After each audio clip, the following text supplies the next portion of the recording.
अध्याय 251। किन यून अचानक उठकर बैठ गया और घबरा गया। उसने गौर से देखा और सचमुच उसे ड्रैगन टाइगर टोटेम टैटू दिखाई दिया। उसके दिल की सतह पर वे टैटू बिल्कुल साफ दिखाई दे रहे थे। क्या यह एक अच्छी चीज है या बुरी चीज? वह स्थान जहाँ टोटेम प्रकट हुआ था बहुत अजीब था। वह वास्तव में हृदय के ठीक ऊपर था। बेशक किन यून का हृदय कोई साधारण हृदय नहीं था। उसे गहरे पीले हृदय सूत ने कठोर बना दिया था। वह अत्यंत दृढ़ था, अन्यथा वह कंपन मार्शल आत्मा को धारण नहीं कर पाता। टोटेम मार्शल आर्ट्स को समझने के लिए एक अवसर की जरूरत होती है। आप इसे जबरदस्ती नहीं कर सकते। किन यून ने ड्रैगन टाइगर टैटू को देखा। हालांकि वह देखना चाहता था कि क्या वह कोई मार्शल आर्ट सीख सकता है। उसे अपने बाएं हाथ पर बने स्वर्गीय सिंह टैटू का ख्याल आया। उसने तय किया कि वह पहले बिजली और अग्नि युआन को वज्र के आंतरिक केंद्र में बदलेगा, फिर उसके बारे में सोचेगा। अब किन यून ने अपनी आदिम आत्मा का उपयोग करके बाहर से क्यूई को आकर्षित किया। 9 यांग आत्मा अभिसरण व्यूह के साथ उसने अपने शरीर में बड़ी मात्रा में 9 यांग ऊर्जा को अवशोषित किया, जिससे लगातार आंतरिक सर्वोच्च शक्ति उत्पन्न होती रही। जब तक वह अपने शरीर में 9 सूर्यों की आध्यात्मिक ऊर्जा को लगातार अवशोषित करने में सक्षम था, तब तक उसका वज्र मज्जा अंतहीन मात्रा में आंतरिक ऊर्जा का उत्पादन करने में सक्षम था, जिसका उपयोग वह अपने आंतरिक युआन को परिष्कृत करने के लिए कर सकता था। कंपन आंतरिक कोर और अधो सूर्य आंतरिक कोर आंतरिक सर्वोच्च शक्ति और आंतरिक ची को संग्रहित कर सकते हैं। हालांकि चूंकि अभी अभी बने आंतरिक कोर अपेक्षाकृत कमजोर हैं, इसलिए बचाई जा सकने वाली आंतरिक सर्वोच्च शक्ति की मात्रा बहुत कम है। किन यून ने आंतरिक ची से भरे 2 आंतरिक कोर को देखा और उसे उपलब्धि का एहसास हुआ। आंतरिक क्यूई आंतरिक कोर के केंद्र में स्थित है। मार्शल स्पिरिट के साथ जुड़ने से यह आंतरिक कोर का केंद्र बन गया, जबकि शेष भाग वज्र आंतरिक शक्ति का तरल रूप था। इस क्षण किन यून को ये भी समझ में आ गया कि उसे प्राप्त dragon tiger totem martial spirit में इतनी आंतरिक ऊर्जा क्यों थी। यही कारण था झोंग जोंगहुई का वज्र आंतरिक केंद्र बहुत पहले ही बन चुका था। यह ज्यादा परिपक्व किस्म का था, इसलिए वह बहुत सारी आंतरिक ची बचा सकता था। हर बार जब वह कुछ समय के लिए साधना करता तो किन यून अपने हाथों को जमीन पर दबाता और आंतरिक सर्वोच्च शक्ति का उपयोग करके कंपन मार्शल स्पिरिट को सक्रिय करता। कंपन मार्शल स्पिरिट अपनी आंतरिक ऊर्जा को धरती में भर देती, जिससे पूरा क्षेत्र हिल उठता। ये सिर्फ मनोरंजन के लिए था। उसे यहाँ बंद कर दिया गया था और यह उबाऊ था। पलक झपकते ही किन यून को 7 महीने के लिए पत्थर के कमरे में बंद कर दिया गया। आज का दिन उसके लिए बहुत उबाऊ था। पहले की तरह उसने कंपन की शक्ति को धरती में प्रवाहित कर दिया, जिससे पूरा अखाड़ा सदमे में डूब गया। अचानक किसी ने धक्का देकर दरवाजा खोल दिया, जिससे उसे जल्दी से कंपन शक्ति वापस लेनी पड़ी। अंदर आई एक लंबी महिला थी। उसने चेहरे पर घूंघट डाला हुआ था और चोटी वाला काला नाइट गाउन पहना हुआ था। उसकी पहले ठंडी और जानलेवा आंखें अचानक कोमल हो गईं। पत्थर का दरवाजा बंद होते ही उस औरत ने अपना घूंघट हटाया और एक खूबसूरत चेहरा सामने आया। मुस्कुराते हुए उसने कहा, छोटे पतिदेव, तो ये सब तुमने ही किया है। तुम बहुत बोर हो रहे हो यूएलन। तुम क्रिस्टल के सिक्के किस लिए बर्बाद कर रही हो? मैं बहुत जल्द यहाँ से निकल जाऊंगा। हालांकि उसने ऐसा कहा, लेकिन वह मन ही मन बहुत खुश था। मैं तुम्हारी पत्नी हूँ। बेशक मैं अपने युवा पति से मिलना चाहती हूँ। जियाओ यूलन हल्के से हंसी। तुम्हें पता नहीं, पिछले कुछ दिनों में इस अखाड़े का कई बार नवीनीकरण हुआ है, लगभग इसे स्थानांतरित करने की स्थिति में। जियो यूलान को पता था कि किन यू में कंपन मार्शल स्पिरिट थी और अखाड़े में जो अजीब भूकंप आया था वह किन यू को कालकोठरी में बंद करने के बाद हुआ था। किन यून ने मुस्कुराते हुए कहा, उन्होंने सिस्टर लैन से 500 मिलियन क्रिस्टल सिक्के ले लिए और फिर भी मुझे इतने लंबे समय तक जेल में बंद रखना चाहते थे। उन्हें यही सजा मिली। शाबाश। जियाओ यूएलन ने किन यून के गाल पर चुटकी काटी और मुस्कुराते हुए कहा, तुम वाकई मेरे जियाओ यूएलन के आदमी बनने के काबिल हो। तुमने जो किया वो मुझे बिल्कुल पसंद आया। मैं उस घिनौने कीड़े झोंग जोंगहुई को बहुत पहले ही मार डालना चाहती थी, लेकिन मुझे कोई मौका ही नहीं मिल रहा था। ये आदमी मेरा सामना करने की हिम्मत नहीं करता, फिर भी तुम्हारे खिलाफ साजिश रच रहा है। ये सचमुच मौत को दावत दे रहा है। किन यून ने एक कुर्सी निकाली और शियाओ यूएलन को बैठने के लिए कहा। उसने मुस्कुराते हुए कहा, यूएलन, बाहर 7 महीने बीत गए। क्या हाल है? मैं यहाँ बहुत बोर हो रहा हूँ। जियाओ यूएलन के बैठते ही उसने अपनी टांगे क्रॉस करके कहा, ये तो बस एक मामूली सी बात है, इसमें कहने को कुछ खास नहीं है।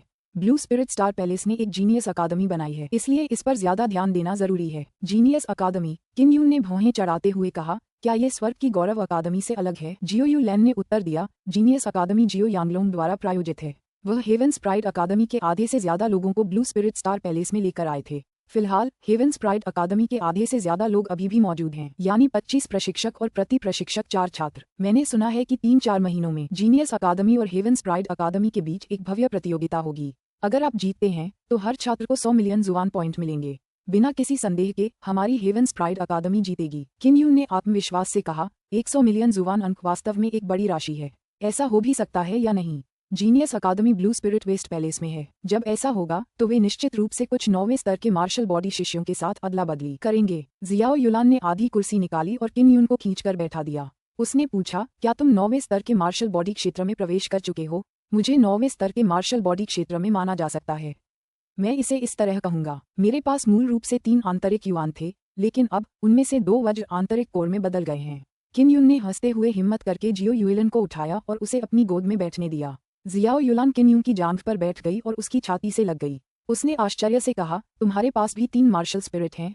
उनमें से एक वाइब्रेशन मार्शल स्पिरिट है, एक थंडर फायर मार्शल स्पिरिट है और दूसरी कौन सी है? रहस्य। किन युन ने मुस्कुराते हुए कहा, मुझे बस इतना पता है कि तुम्हारे अंदर एक मानसिक ऊर्जा मार्शल स्पिरिट और एक ड्रैगन मार्शल स्पिरिट है। हम बराबर हैं। हुन्फ, बदमाश। जियो युएलन ने हल्के से उसकी छाती पर हाथ मारा। तुम्हारी उम्र लगभग 16 या 17 साल होगी, तुम अभी भी एक जवान लड़के की तरह दिखते हो। जियाओ युएलन किन युन से बड़ी थी। वह 18 साल की थी और पहले से ही एक दुबली पतली और खूबसूरत लड़की थी। वह किन युन से 1 साल बड़ी थी, इसलिए उसकी नज़र में किन युन एक युवा था। युएलन, तुम मेरी पत्नी हो। हमें वही करना चाहिए जो पति पत्नी करते हैं। किन युन ने जियाओ युएलन का जेड जैसा हाथ पकड़ लिया और मुस्कुराते हुए कहा।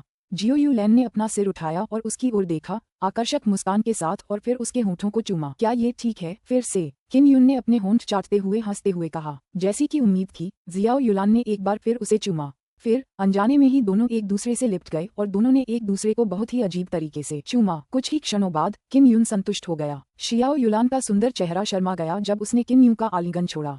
उसने कहा, शायद कुछ समय बाद आंटी तुम्हें ढूंढने आएंगी। यूमी आएगी या नहीं, मुझे पक्का नहीं पता। वह मुझे क्यों ढूंढ रही है?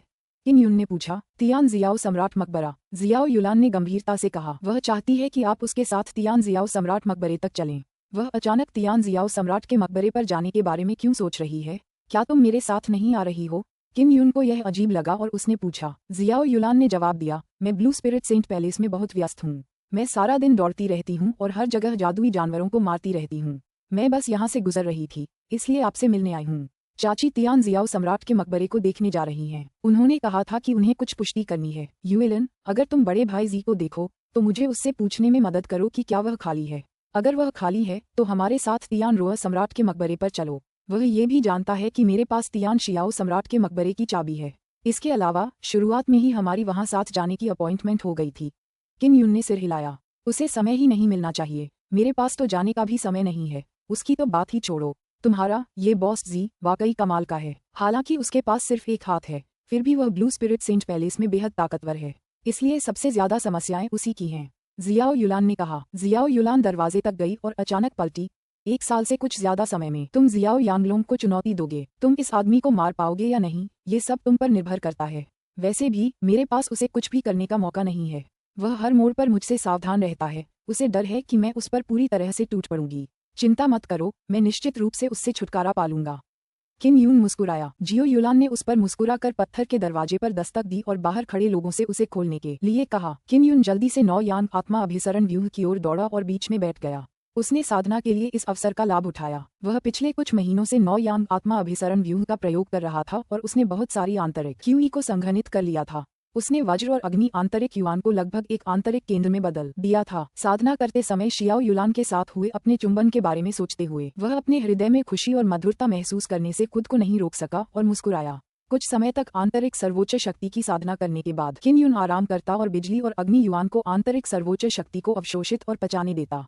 इस समय वह उन युद्ध कौशलों का अभ्यास शुरू करता जिनमें उसे महारत हासिल थी। अन्य प्रतिभाशाली लोगों की तुलना में उनके पास मार्शल कौशल बहुत अधिक नहीं थे, खासकर वे प्रतिभाशाली लोग जो कड़ी साधना कर रहे थे। ऐसे दर्जनों या 100 से भी ज्यादा लोग थे। वे कई कौशल और तकनीकों में निपुण थे और उनमें अकेले ही कई गति तकनीकें थीं जिनसे वे प्रतिद्वंद्वी के प्रहार से बच सकते थे और समय के साथ युद्ध कौशल बदल सकते थे।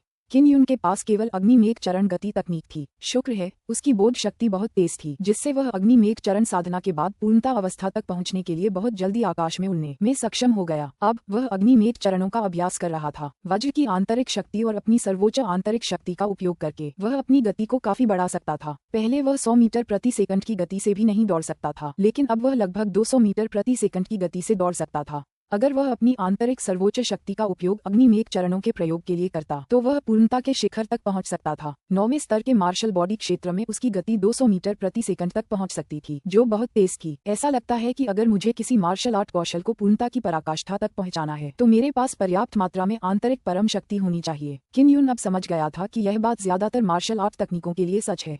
जब तक वह शुद्ध आंतरिक परम शक्ति का उपयोग करके उन्हें पूरी तरह से निष्पादित कर सकता है तब तक वह पूर्णता की पराकाष्ठा पर होगा। किन यून इसे अपेक्षाकृत आसानी से कर सकता था, लेकिन दूसरों के लिए मार्शल आर्ट में पूर्णता चरण तक पहुंचना आसान नहीं था। मार्शल आर्ट की तकनीक समझने के लिए सिर्फ दवाइयां खाना तो दूर की बात थी। इसलिए कई तथाकथित प्रतिभाशाली लोगों के लिए ये सबसे ज्यादा परेशानी वाली बात थी।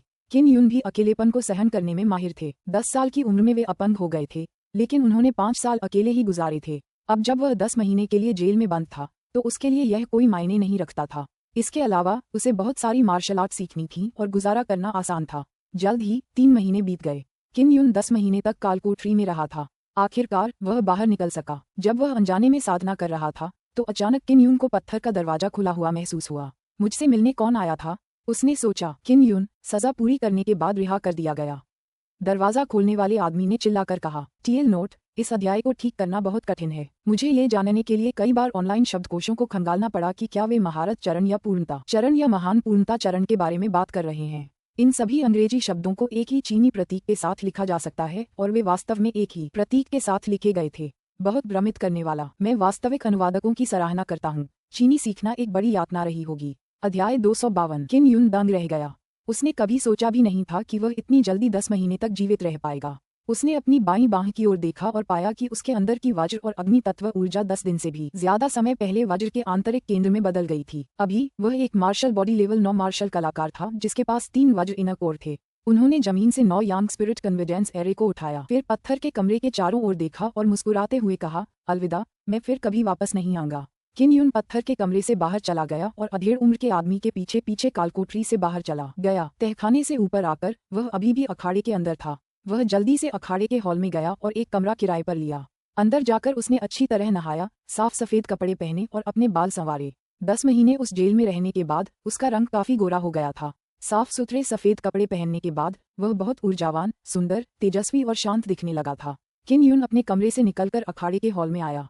अचानक उसने चीखों की एक श्रृंखला सुनी। अखाड़े में एक बहुत ही लगातार मैच चल रहा था जिससे बहुत से लोग तालियां बजाने लगे। वह जल्दी से दर्शक दीर्घा से बाहर की ओर बढ़ा। बाहर निकलते ही उसने मंच पर 3 लोगों को लड़ते हुए देखा जिनसे वह बहुत परिचित था। ये हुओ जोंग, मुरोंग डेरन और जूजिए थे। वे तीनों युद्ध मंच पर 4 युवा अभ्यासियों के हमलों का विरोध करने के लिए संघर्ष कर रहे थे। किन यून ने युद्ध मंच की ओर देखा और महसूस किया कि वहां हेवेंस प्राइड अकादमी के कई घायल छात्र थे। हेवेंस प्राइड अकादमी और जीनियस अकादमी के बीच प्रतिस्पर्धा वास्तव में शुरू हो गई थी। किन यून ने पहले तो ये देखने की योजना बनाई थी कि कौन लड़ रहा है, लेकिन उसने कभी नहीं सोचा था कि ये 2 गुटों के बीच लड़ाई होगी। वह जल्दी से द्वंद्व युद्ध मंच के किनारे चला गया और लैन फेंगजिन के पीछे खड़ा हो गया।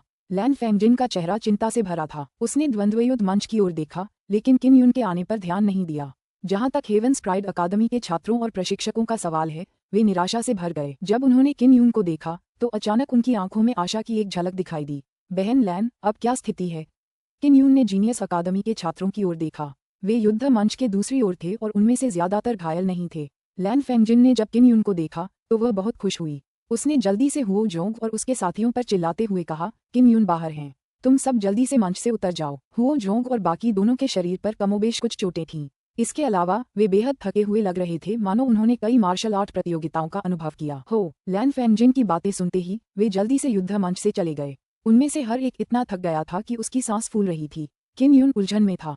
हेवेंस प्राइड अकादमी का कोई भी छात्र लड़ नहीं पा रहा था। वे सभी इतने घायल थे कि द्वंद्व युद्ध मंच के सबसे नीचे बैठे थे। जहां तक जीनियस अकादमी के छात्रों की बात है, उनमें से अधिकांश जोश और उत्साह से भरे हुए थे। किन यून, स्थिति बेहद गंभीर है। लैन फेंगजिन का चेहरा शांत था जब उसने कहा, हम पर दूसरी तरफ से घात लगाकर हमला किया गया था। उन्होंने 9वें स्तर के कुछ मार्शल बॉडी युवाओं के साथ शुरुआत की थी, लेकिन हम अचानक ही पकड़े गए, जिसके परिणामस्वरूप कई टीमें उनसे हार गईं। लैन फेंगजिन ने जल्दी से किन यून को स्थिति समझा दी। ये सुनने के बाद किन यून को संभालना मुश्किल हो गया। प्रतियोगिता की शुरुआत में प्रत्येक टीम को प्रतिस्पर्धा के लिए मंच पर भेजा जाता था। जब तक वे जीतते, वे युद्ध मंच पर खड़े होकर उसकी रक्षा करते रहते। हारने वाली टीमें मंच पर नहीं जा पाती। इस तरह मंच पर जहां भी अंतिम बची हुई टीम खड़ी होगी, वह प्रतियोगिता में विजय प्राप्त करने में सक्षम होगी और पूरी अकादमी के छात्र 100 मिलियन जुवान अंक प्राप्त करने में सक्षम होंगे। हेवेंस प्राइड अकादमी और जीनियस अकादमी में प्रत्येक में 25 टीमें थीं। अभी हेवेंस प्राइड अकादमी की सभी टीमें हार चुकी थीं। दूसरी ओर जीनियस अकादमी की केवल 10 टीमें ही हारीं, और उन सभी को हुओ जोंग की टीम ने हरा दिया। यह कोई आसान काम नहीं था। सौभाग्य से प्रतिद्वंद्वी के 9वें स्तर के मार्शल बॉडी दस्ते के थक जाने के बाद वे अखाड़े से चले गए। दूसरी ओर अब कोई भी मार्शल बॉडी स्तर 9 का मार्शल कलाकार मंच पर नहीं जा सकता था। किन यून, तुम अकेले हो जो कभी मंच पर नहीं गए। तुम अब भी ऊपर जा सकते हो। हमारी हेवंस प्राइड अकादमी जीत पाती है या नहीं, ये तुम पर निर्भर है। लैन फेंगजिन जानती थी कि किन यून की साधना 9वें स्तर के मार्शल बॉडी क्षेत्र के करीब थी। हो सकता है कि वह 9वें स्तर के मार्शल बॉडी क्षेत्र तक पहुंच भी गया हो। एक गुरु पास आए और बोले, किन यून, सिर्फ हेवंस प्राइड अकादमी की आपकी टीम ही जीती है। अगर हमारी हेवंस प्राइड अकादमी जीत जाती है तो हमारे पास वितरण के लिए कुल 10 अरब जुबान पॉइंट्स होंगे। अगर हर टीम जीतती है तो हर छात्र को 10 करोड़ जुबान पॉइंट्स मिलेंगे। और अभी सिर्फ आपकी टीम जीती है। अगर आप लगातार 15 राउंड जीत सकते हैं तो आपकी टीम और भी ज्यादा जुबान पॉइंट्स हासिल कर सकती है। आपकी टीम कुल 10 अरब में से 2 अरब जुबान पॉइंट्स हासिल कर सकती है और आप चारों उन्हें बराबर बांट सकते हैं ताकि सभी को 5 करोड़ जुबान पॉइंट्स मिल सकें। लैन फेंगजिन ने किन यूं की ओर सिर हिलाया, यह सही है, बस। किन यूं, अगर हम जीत गए तो न केवल हमारे पास जुबान पॉइंट्स होंगे बल्कि हमारी टीम एक अर्थग्रेड साधना तकनीक भी प्राप्त कर सकेगी। किन यून उसकी बातों से उत्तेजित हो गया। उसने चाहा कि वह तुरंत मंच पर चला जाए। जब दर्शकों ने किन यूं की आकृति देखी तो उन्होंने अनुमान लगाया कि स्वर्ग की गौरव अकादमी ने अपनी सारी उम्मीदें किन यूं पर लगा रखी थीं। किन यूं को अपनी अंतिम जीत हासिल करने के लिए लगातार 15 राउंड जीतने थे। हर मुकाबले में उसके 4 प्रतिद्वंद्वी थे। चूंकि किन यून ने पहले ही झोंग झोंगहुई को अपनी शक्तिशाली सैन्य शक्ति से हरा दिया था, इसलिए किसी ने भी उसकी शक्ति पर सवाल उठाने की हिम्मत नहीं की। हालांकि उन्हें लगा कि यह असंभव है, फिर भी वे किसी निष्कर्ष पर नहीं पहुंचे। किन यून 10 महीने से कालकोठरी में है। शायद उसकी साधना आगे बढ़ गई है। बिल्कुल संभव। इस व्यक्ति की साधना 9वें स्तर के मार्शल बॉडी क्षेत्र के करीब थी। जीनियस अकादमी में 9वें स्तर के मार्शल बॉडी साधक नहीं हैं। ये कहना मुश्किल है कि वे किन यून का सामना करेंगे या नहीं। ट्रिपल रेडियंट्स 8वें लेवल के मार्शल बॉडी में सबसे मजबूत टीम थी। हालांकि उन्हें किन यून ने 2 बार हराया था। कहना मुश्किल है। किन यून और उनकी कंपनी की हेवंस प्राइड अकादमी निश्चित रूप से हार जाएगी। उनके पास पर्याप्त समय नहीं है। उस रेतखड़ी को देखो, बस 1 घंटा बाकी है। अगर जीनियस अकादमी मंच पर समय बचा पाती है तो आखिरकार हेवंस प्राइड अकादमी ही हारेगी। लैन फेंगजिन ने भी देखा कि समय कम होता जा रहा है। उसने कहा, ये तुम पर निर्भर है किन यून, जल्दी करो। किन यून ने सिर हिलाया और मंच पर कूद पड़ा। उसे जीतना ही था। अगर वह जीत गया तो उसके गुरु के रूप में लैन फेंगजिन को एक बड़ा इनाम मिलेगा। उस पर लैन फेंगजिन के करोड़ों क्रिस्टल सिक्के बकाया थे। अगर वह सचमुच लैन फेंगजिन को इनाम दे पाता तो उसका सारा कर्ज माफ हो जाता। इसके अलावा अगर वह जीत भी जाता तो उसे 5 करोड़ जुबान पॉइंट और अर्थग्रेड कल्टीवेशन तकनीक मिल जाती। उसे हराने की कोई जरूरत नहीं है। हम बस लड़ाई के मंच पर कुछ देर रुक सकते हैं। जब जीनियस अकादमी के जियाओ यांगलोंग ने किन यून को आते देखा तो उसके अंदर नफरत उमड़ पड़ी। बेशक वह किन यून को मारना चाहता था, लेकिन वह जानता था कि यह आसान नहीं होगा। किन यूं की ताकत में जबरदस्त इजाफा हुआ था। झोंग झोंगहुई जैसे मार्शल कलाकार जो टोटेम मार्शल स्पिरिट से ग्रस्त थे और 9वें स्तर के मार्शल बॉडी पर थे, मारे गए। मार्शल बॉडी की तो बात ही छोड़िए, 8वें स्तर के मार्शल कलाकारों के लिए किन यूं का सामना करना मुश्किल हो गया था। जीनियस अकादमी के चारों युवक युद्ध के मंच पर तेजी से आगे बढ़ रहे थे। बीच बीच में वे किन यून पर अपनी आंतरिक शक्ति का प्रहार करते। किन यून बिना हिले डुले अपनी जगह पर खड़ा रहा। जब आंतरिक शक्ति ने उस पर प्रहार किया तो उसका शरीर हिल गया, उसकी आंतरिक शक्ति से भर गया। वह प्रहार ऐसा था जिसे झटककर दूर किया जा सकता था। भागते हुए यह वाकई बहुत चकाचौंध है। किन यून ने अचानक एक कदम आगे बढ़ाया। फौरन 100 मीटर प्रति सेकंड से भी ज्यादा की रफ्तार से वह एक युवक के पीछे आ गया। पलक झपकते ही उसने अपनी हथेली से वार कर दिया। किन यून ने अपनी आंतरिक शक्ति से जोर लगाया। लहर के टूटने के बल से वह युवक की पीठ से टकराए। पफ! युवक ने तुरंत मुंह में खून थूक दिया और वह मंच से नीचे गिर गया। यदि कोई अखाड़े से बाहर हो जाता तो उसे हार माना जाता। किन यून ने पहले लैन फेंगजिन से पूछा था, ऐसी प्रतियोगिता में अगर वह उन्हें घायल भी कर देता तो भी उसे जेल नहीं होती। ऐसा इसलिए था क्योंकि वे स्वर्ग की गौरव अकादमी और प्रतिभा अकादमी के बीच की लड़ाई में बस एक अभ्यास मंच उधार ले रहे थे। एक साधक को मार गिराने के बाद किन यून थोड़ा शांत हुआ। उसने तुरंत दूसरे युवक पर हमला किया और उसे एक झटके में पार कर गया। फिर उसने तरंग भंजक रूप का प्रयोग करके उस युवक को मंच से नीचे गिरा दिया। जीनियस अकादमी की टीम में अभी भी 2 लोग बचे थे और वे 7वें स्तर के मार्शल बॉडी में थे। किन यून ने उन्हें भी इतनी बुरी तरह पीटा था कि वे खून की उल्टी करने लगे और मंच से उड़ गए। हेवंस प्राइड अकादमी जीत गई है। कृपया अपने आदमियों को तुरंत मंच पर भेजिए, बूढ़े रेफरी ने कहा। चूंकि समय की कमी थी इसलिए जीनियस अकादमी को समय बर्बाद करने की इजाजत नहीं थी। बेशक हेवंस प्राइड अकादमी के साथ समय बर्बाद करना ठीक था। जब लैन फेंगजिन ने देखा कि किन यून आसानी से जीत गया है तो वह बहुत अधिक निश्चिंत हो गई। क्या किन यून 9वें स्तर के मार्शल बॉडी पर है? ऐसा क्यों लग रहा है जैसे वो किसी बच्चे को पीट रहा है, बस कुछ ही वार से जीत रहा है। यह सही है। किन यून की तुलना में जीनियस अकादमी के लोग बिल्कुल अलग स्तर पर हैं। जीनियस अकादमी ने किसी को ऊपर आने के लिए भेजा है और असल में सिर्फ एक ही व्यक्ति है। क्या वे ऐसा करके समय बचाने की कोशिश कर रहे हैं? किन यून ने जब उस युवक को भेजा हुआ देखा तो उसकी भौहें थोड़ी सी उड़ गईं। उसने रेतघड़ी की ओर देखा और महसूस किया कि स्थिति ठीक नहीं है क्योंकि वहां अभी भी दर्जनों लोग थे। शुरू करो, बूढ़ा रेफरी चिल्लाया। शुरुआत में किम युन ने सबसे पहले वार किया। वह तेज और क्रूर था। अपने हाथ को चाकू की तरह इस्तेमाल करते हुए उसने पवन विनाशक के पर्वत विभाजक वार से वार किया, जिससे युवक पत्थर की दीवार से टकरा गया। मैं तुम्हें चेतावनी देता हूँ, यहाँ केवल एक व्यक्ति को भेजो, केवल एक व्यक्ति को, और मैं उसे अपंग बना दूंगा। किम युन ने ठंडी मुस्कान के साथ जियो यांगलोंग को देखा। जीनियस अकादमी के छात्र जियाओ यांगलोंग का पीछा करते रहे। किम युन कभी दया नहीं दिखाएगा। छात्र की दयनीय स्थिति देखकर कई छात्र मन ही मन चिंतित होने लगे। भले ही उन्हें पीट कर मार डाला गया हो, किम युन की कोई गलती नहीं थी। आखिरकार ऐसा मार्शल आर्ट मैच तो अपनी चरम सीमा पर मार्शल आर्ट मैच था। जियो यांगलोंग अच्छी तरह जानता था कि अगर उसने किसी को ऊपर भेजा तो कोई भी ऊपर जाने की हिम्मत नहीं करेगा। लाचार होकर वह केवल एक छोटी सी टीम ही ऊपर भेज सका। जो टीम अभी अभी ऊपर चढ़ी थी उसे किम युन ने अपनी अत्यंत प्रबल आंतरिक शक्ति से युद्ध के मंच पर तुरंत ध्वस्त कर दिया। वे सभी गंभीर रूप से घायल हो गए। हेवंस प्राइड अकादमी के छात्र ये देखकर बहुत खुश हुए कि किम युन की ताकत कितनी भयानक थी। अगर किम युन जीत जाता तो उन्हें करोड़ों जुबान पॉइंट भी मिलते। जीनियस अकादमी भी देर नहीं कर सकती थी। अगर वे हार जाते तो उन्हें अपने छात्रों को 5 सेकंड के अंदर ऊपर भेजना होता, वरना उन्हें एक दस्ते द्वारा हार की सजा सुनाई जाती। मंच के नीचे खड़े सभी छात्रों के चेहरे पर डर के भाव थे, खासकर वे जो 7वें स्तर के मार्शल बॉडी क्षेत्र में थे। वे किम युन के मुकाबले में नहीं थे। जियाओ यांगलोंग ने मन ही मन गुस्से से किम युन को कोसा।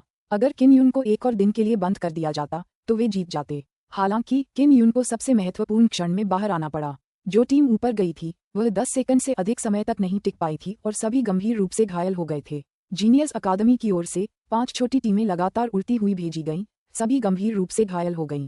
हालांकि किम युन लगातार जीत सकता था, लेकिन दबाव बहुत ज्यादा था क्योंकि समय कम था। ज्यादा समय नहीं बचा था और उसे नहीं पता था कि वह अंत तक टिक पाएगा या नहीं। अध्याय 253। मजेदार बात तो ये थी कि जीनियस अकादमी में कोई भी छात्र मंच पर नहीं चढ़ रहा था। जियाओ यांगलोंग चाहे कितनी भी धमकियां दे या गालियां दे, कोई भी छात्र डर के मारे मंच पर नहीं आया। बहुत जल्दी ही 2 टीमों को अयोग्य घोषित कर दिया गया। जीनियस अकादमी में केवल 8 टीमें बची थीं। अगर ऐसा ही चलता रहा तो 5 सेकंड के अंदर कोई भी टीम प्रवेश नहीं कर पाएगी और एक टीम बाहर हो जाएगी। किम युन, हो सकता है आपके पास पर्याप्त समय न हो।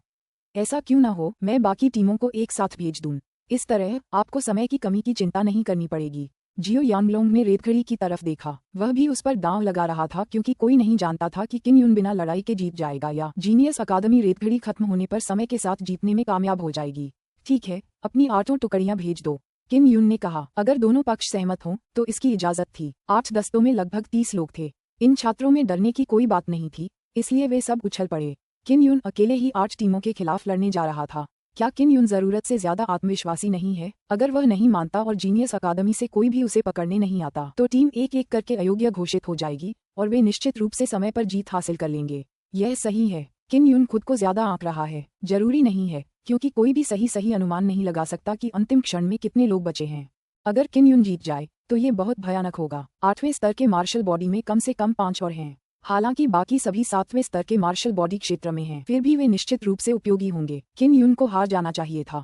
एक आदमी भेड़ियों के झुंड का सामना नहीं कर पाएगा। लैन फेंगजिन ने किम युन को देखते हुए अपने होंठ काट लिए।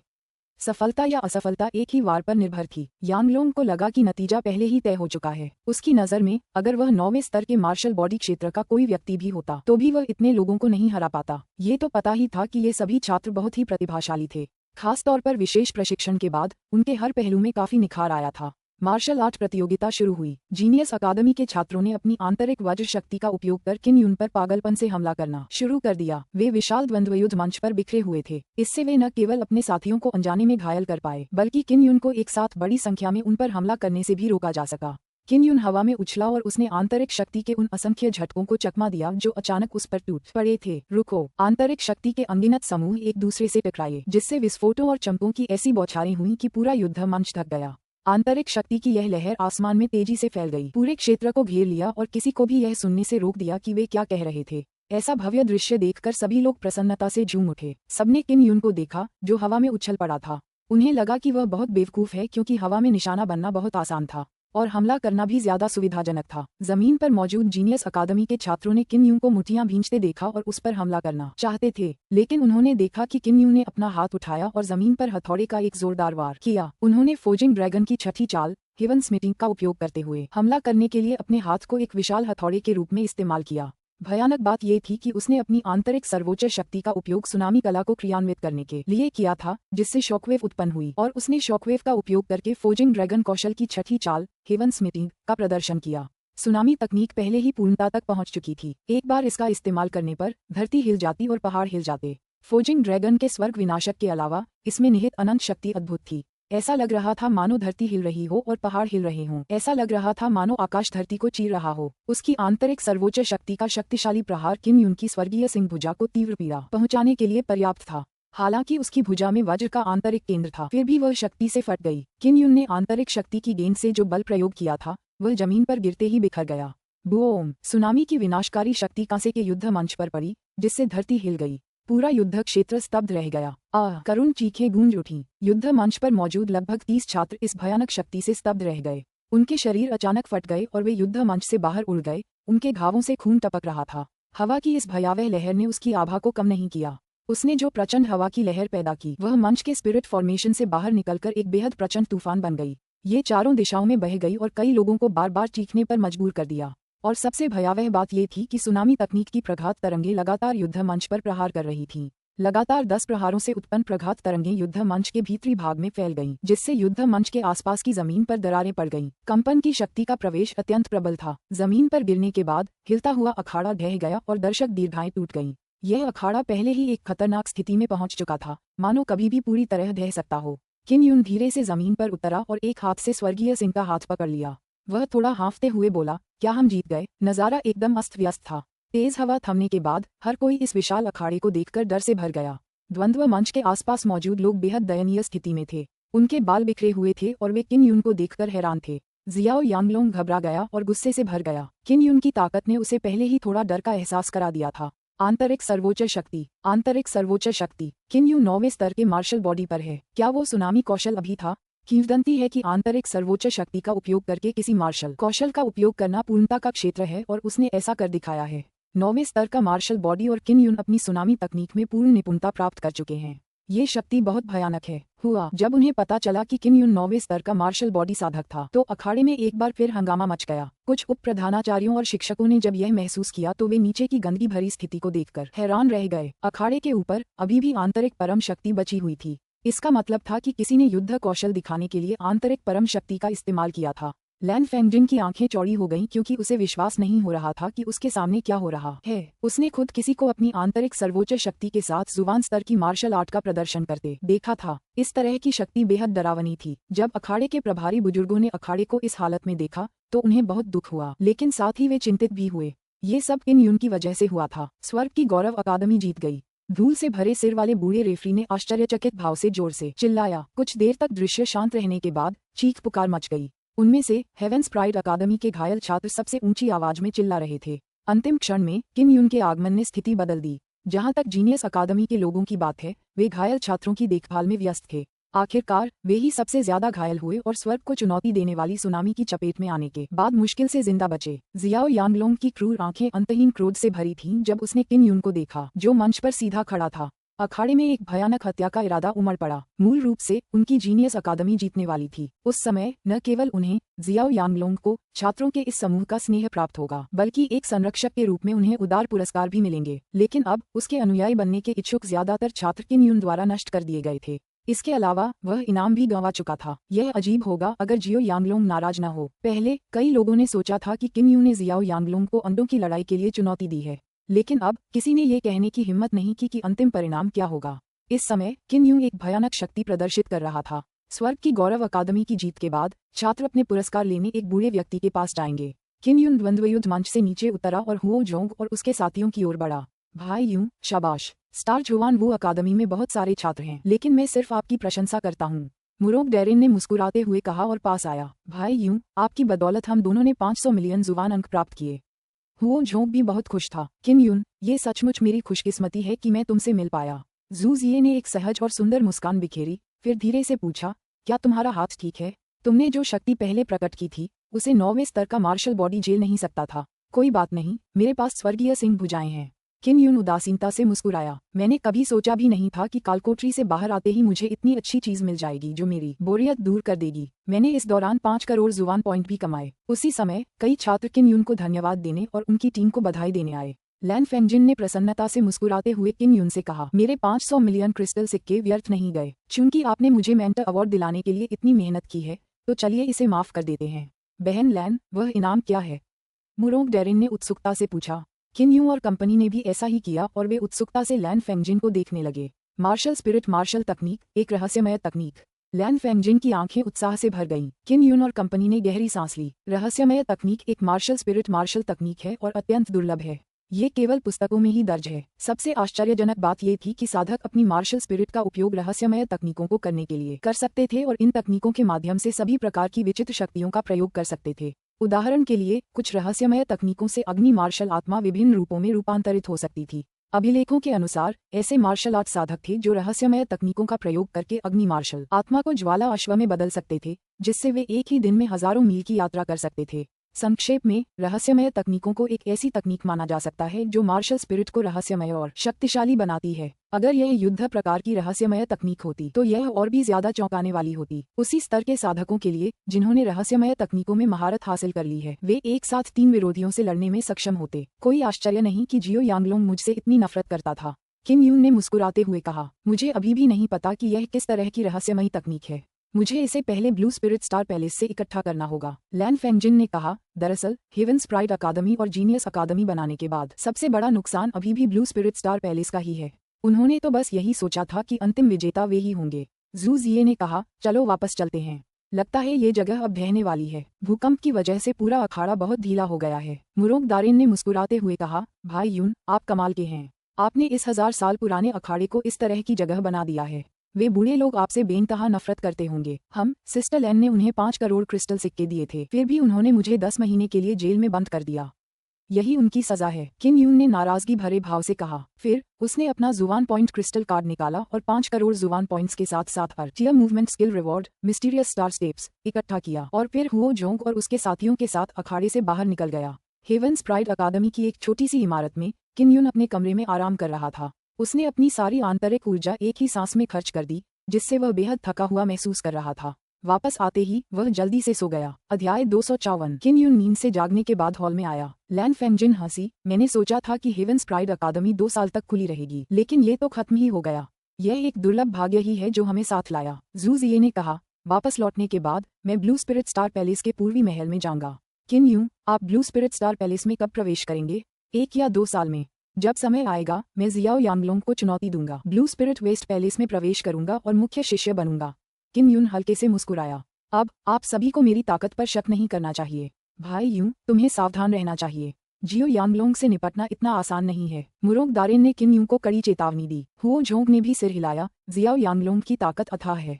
वह बहुत पहले ही मार्शल दाव में प्रवेश कर चुका है। वह निश्चित रूप से सरल नहीं है। लैन फेंगजिन ने कहा, किम यून, संक्षेप में 1 साल के भीतर अपनी ताकत बढ़ाने की पूरी कोशिश करो। 9वें स्तर के मार्शल बॉडी में तुम्हारी साधना के साथ तुम्हारे लिए जियो यांगलोंग से निपटना बहुत मुश्किल होगा। जब तक कि किम यून 1 साल में मार्शल दाव क्षेत्र में कदम नहीं रखता। जू जिये ने कहा। हुओ जोंग और अन्य लोग हैरान रह गए। यदि किम यून 1 वर्ष बाद मार्शल दाव क्षेत्र में कदम रखता तो वह 18 वर्ष का मार्शल दाव क्षेत्र साधक होता। क्या ये संभव है?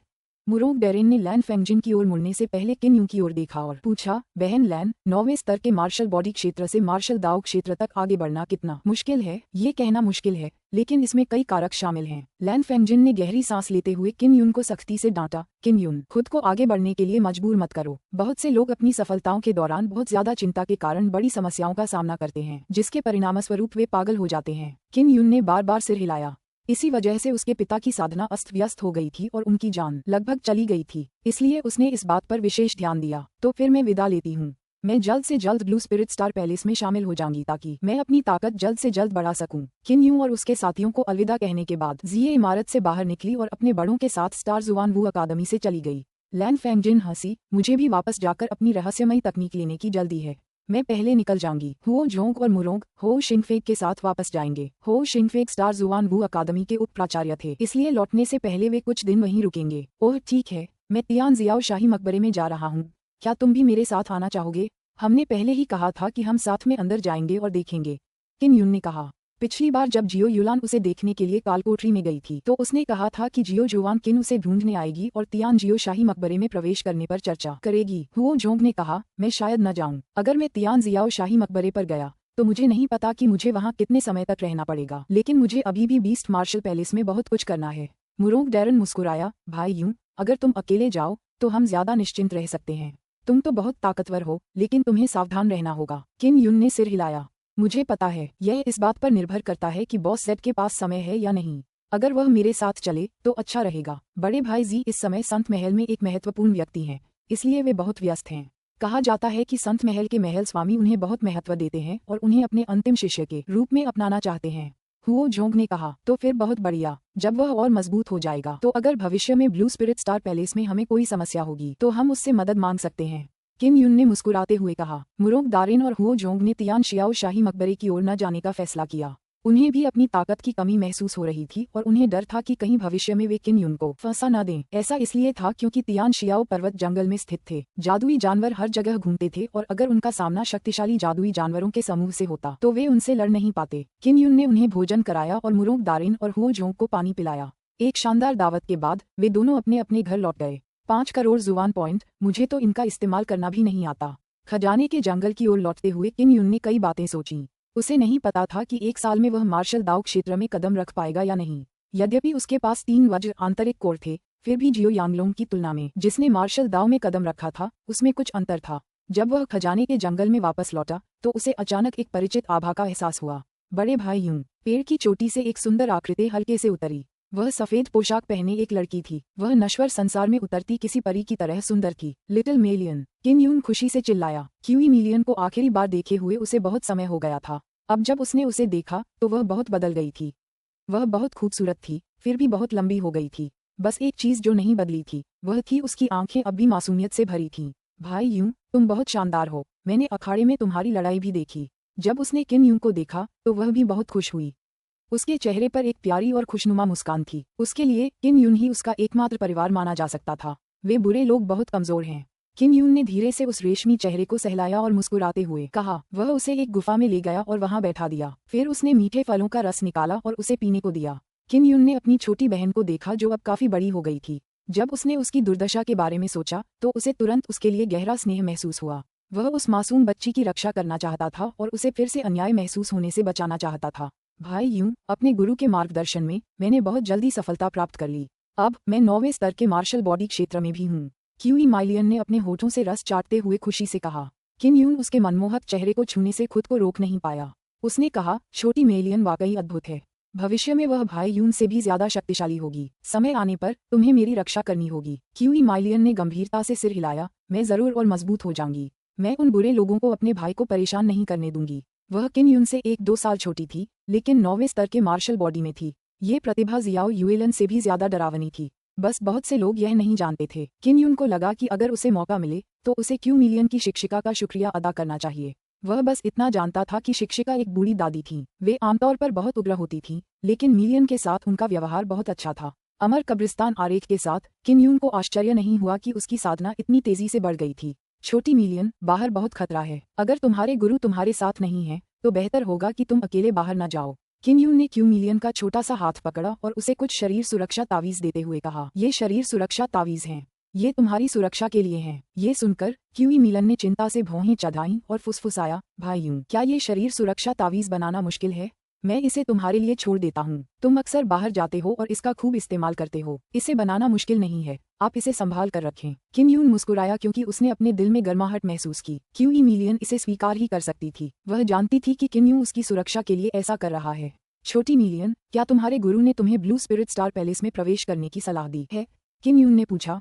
उसे लगा कि अगर Q million blue spirit star palace जाना चाहती है तो पूर्वी पैलेस जाना ज्यादा उचित होगा। उसने मुझे इसका जिक्र नहीं किया। उसने बस मुझे कहा था कि मैं अपनी वर्तमान साधना के बारे में किसी और को न बताऊं, इसलिए मैं सिर्फ तुम्हें ही बता सकती हूँ। क्यूई मिलन ने मीठी मुस्कान के साथ कहा, गुरुजी मेरे साथ बहुत अच्छा व्यवहार करते हैं। आपको मेरी चिंता करने की जरूरत नहीं है। किम यून ये भी बता सकता था कि क्यूई माइलियन बेहद खुश था क्योंकि उसने राहत के साथ सिर हिलाया। किम यून क्यूई मिलियन को साथ लेकर स्टारसन ट्रेजर ट्री की चोटी पर उड़ गया। एक मोटी टहनी पर बैठकर उसने अकादमी के बाहर असंख्य तारा झील का अवलोकन किया। मूलतः शांत मायरियड स्टार झील अभी भी लहरों से भरी हुई थी, क्योंकि ऐसा कई दिनों से हो रहा था। जब मायरियड स्टार झील में लहरों की खबर फैली तो कई लोग डर गए, लेकिन कई दिनों बाद दुनिया में शांति बनी रही और लोग धीरे धीरे उस बात को भूल गए। भाई, क्या तुमने रात में मिरियाड स्टार लेक देखी है? अचानक क्यूई मिलियन ने कहा। गुरु मुझे रात में कई बार बाहर ले गए थे। आकाश में मैंने देखा कि मिरियाड स्टार लेक की सतह पर तारे ऊपर नीचे हो रहे थे और तारों की रोशनी बहुत सुंदर थी। किम युन ने अपना सिर हिलाया और मुस्कुराते हुए कहा, नहीं, लेकिन चूंकि आपने ऐसा कहा है तो मुझे जरूर जाकर देखना चाहिए। जब छोटी मेई लियान कुछ अच्छा कहेगी तो वह जरूर अच्छा लगेगा। क्यूई मिलन ने मजाकिया लहजे में अपनी जीभ बाहर निकाली और खिलखिलाकर हंसते हुए कहा, भाई बहन युएलन मुझे ढूंढने आई थी। वह बहुत अच्छी लड़की है, वह उतनी खूंखार नहीं है जितनी अफवाहें हैं। आगे से उसे तंग मत करना जब तक वह मुझे परेशान नहीं करती। ये कहते हुए किम युन अपनी हंसी रोक नहीं सका। क्यूई मिलियन ने असंख्य तारा झील को देखा और चिंतित होकर पूछा, भाई क्या असंख्य तारा झील की कथा सच है? अगर 9 सूर्य गायब हो जाएं तो आकाश और पृथ्वी का क्या होगा? क्या इसी वजह से हम अंधकार में डूब जाएंगे? मुझे नहीं पता, लेकिन जब समय आएगा मैं तुम्हारी रक्षा जरूर करूंगा।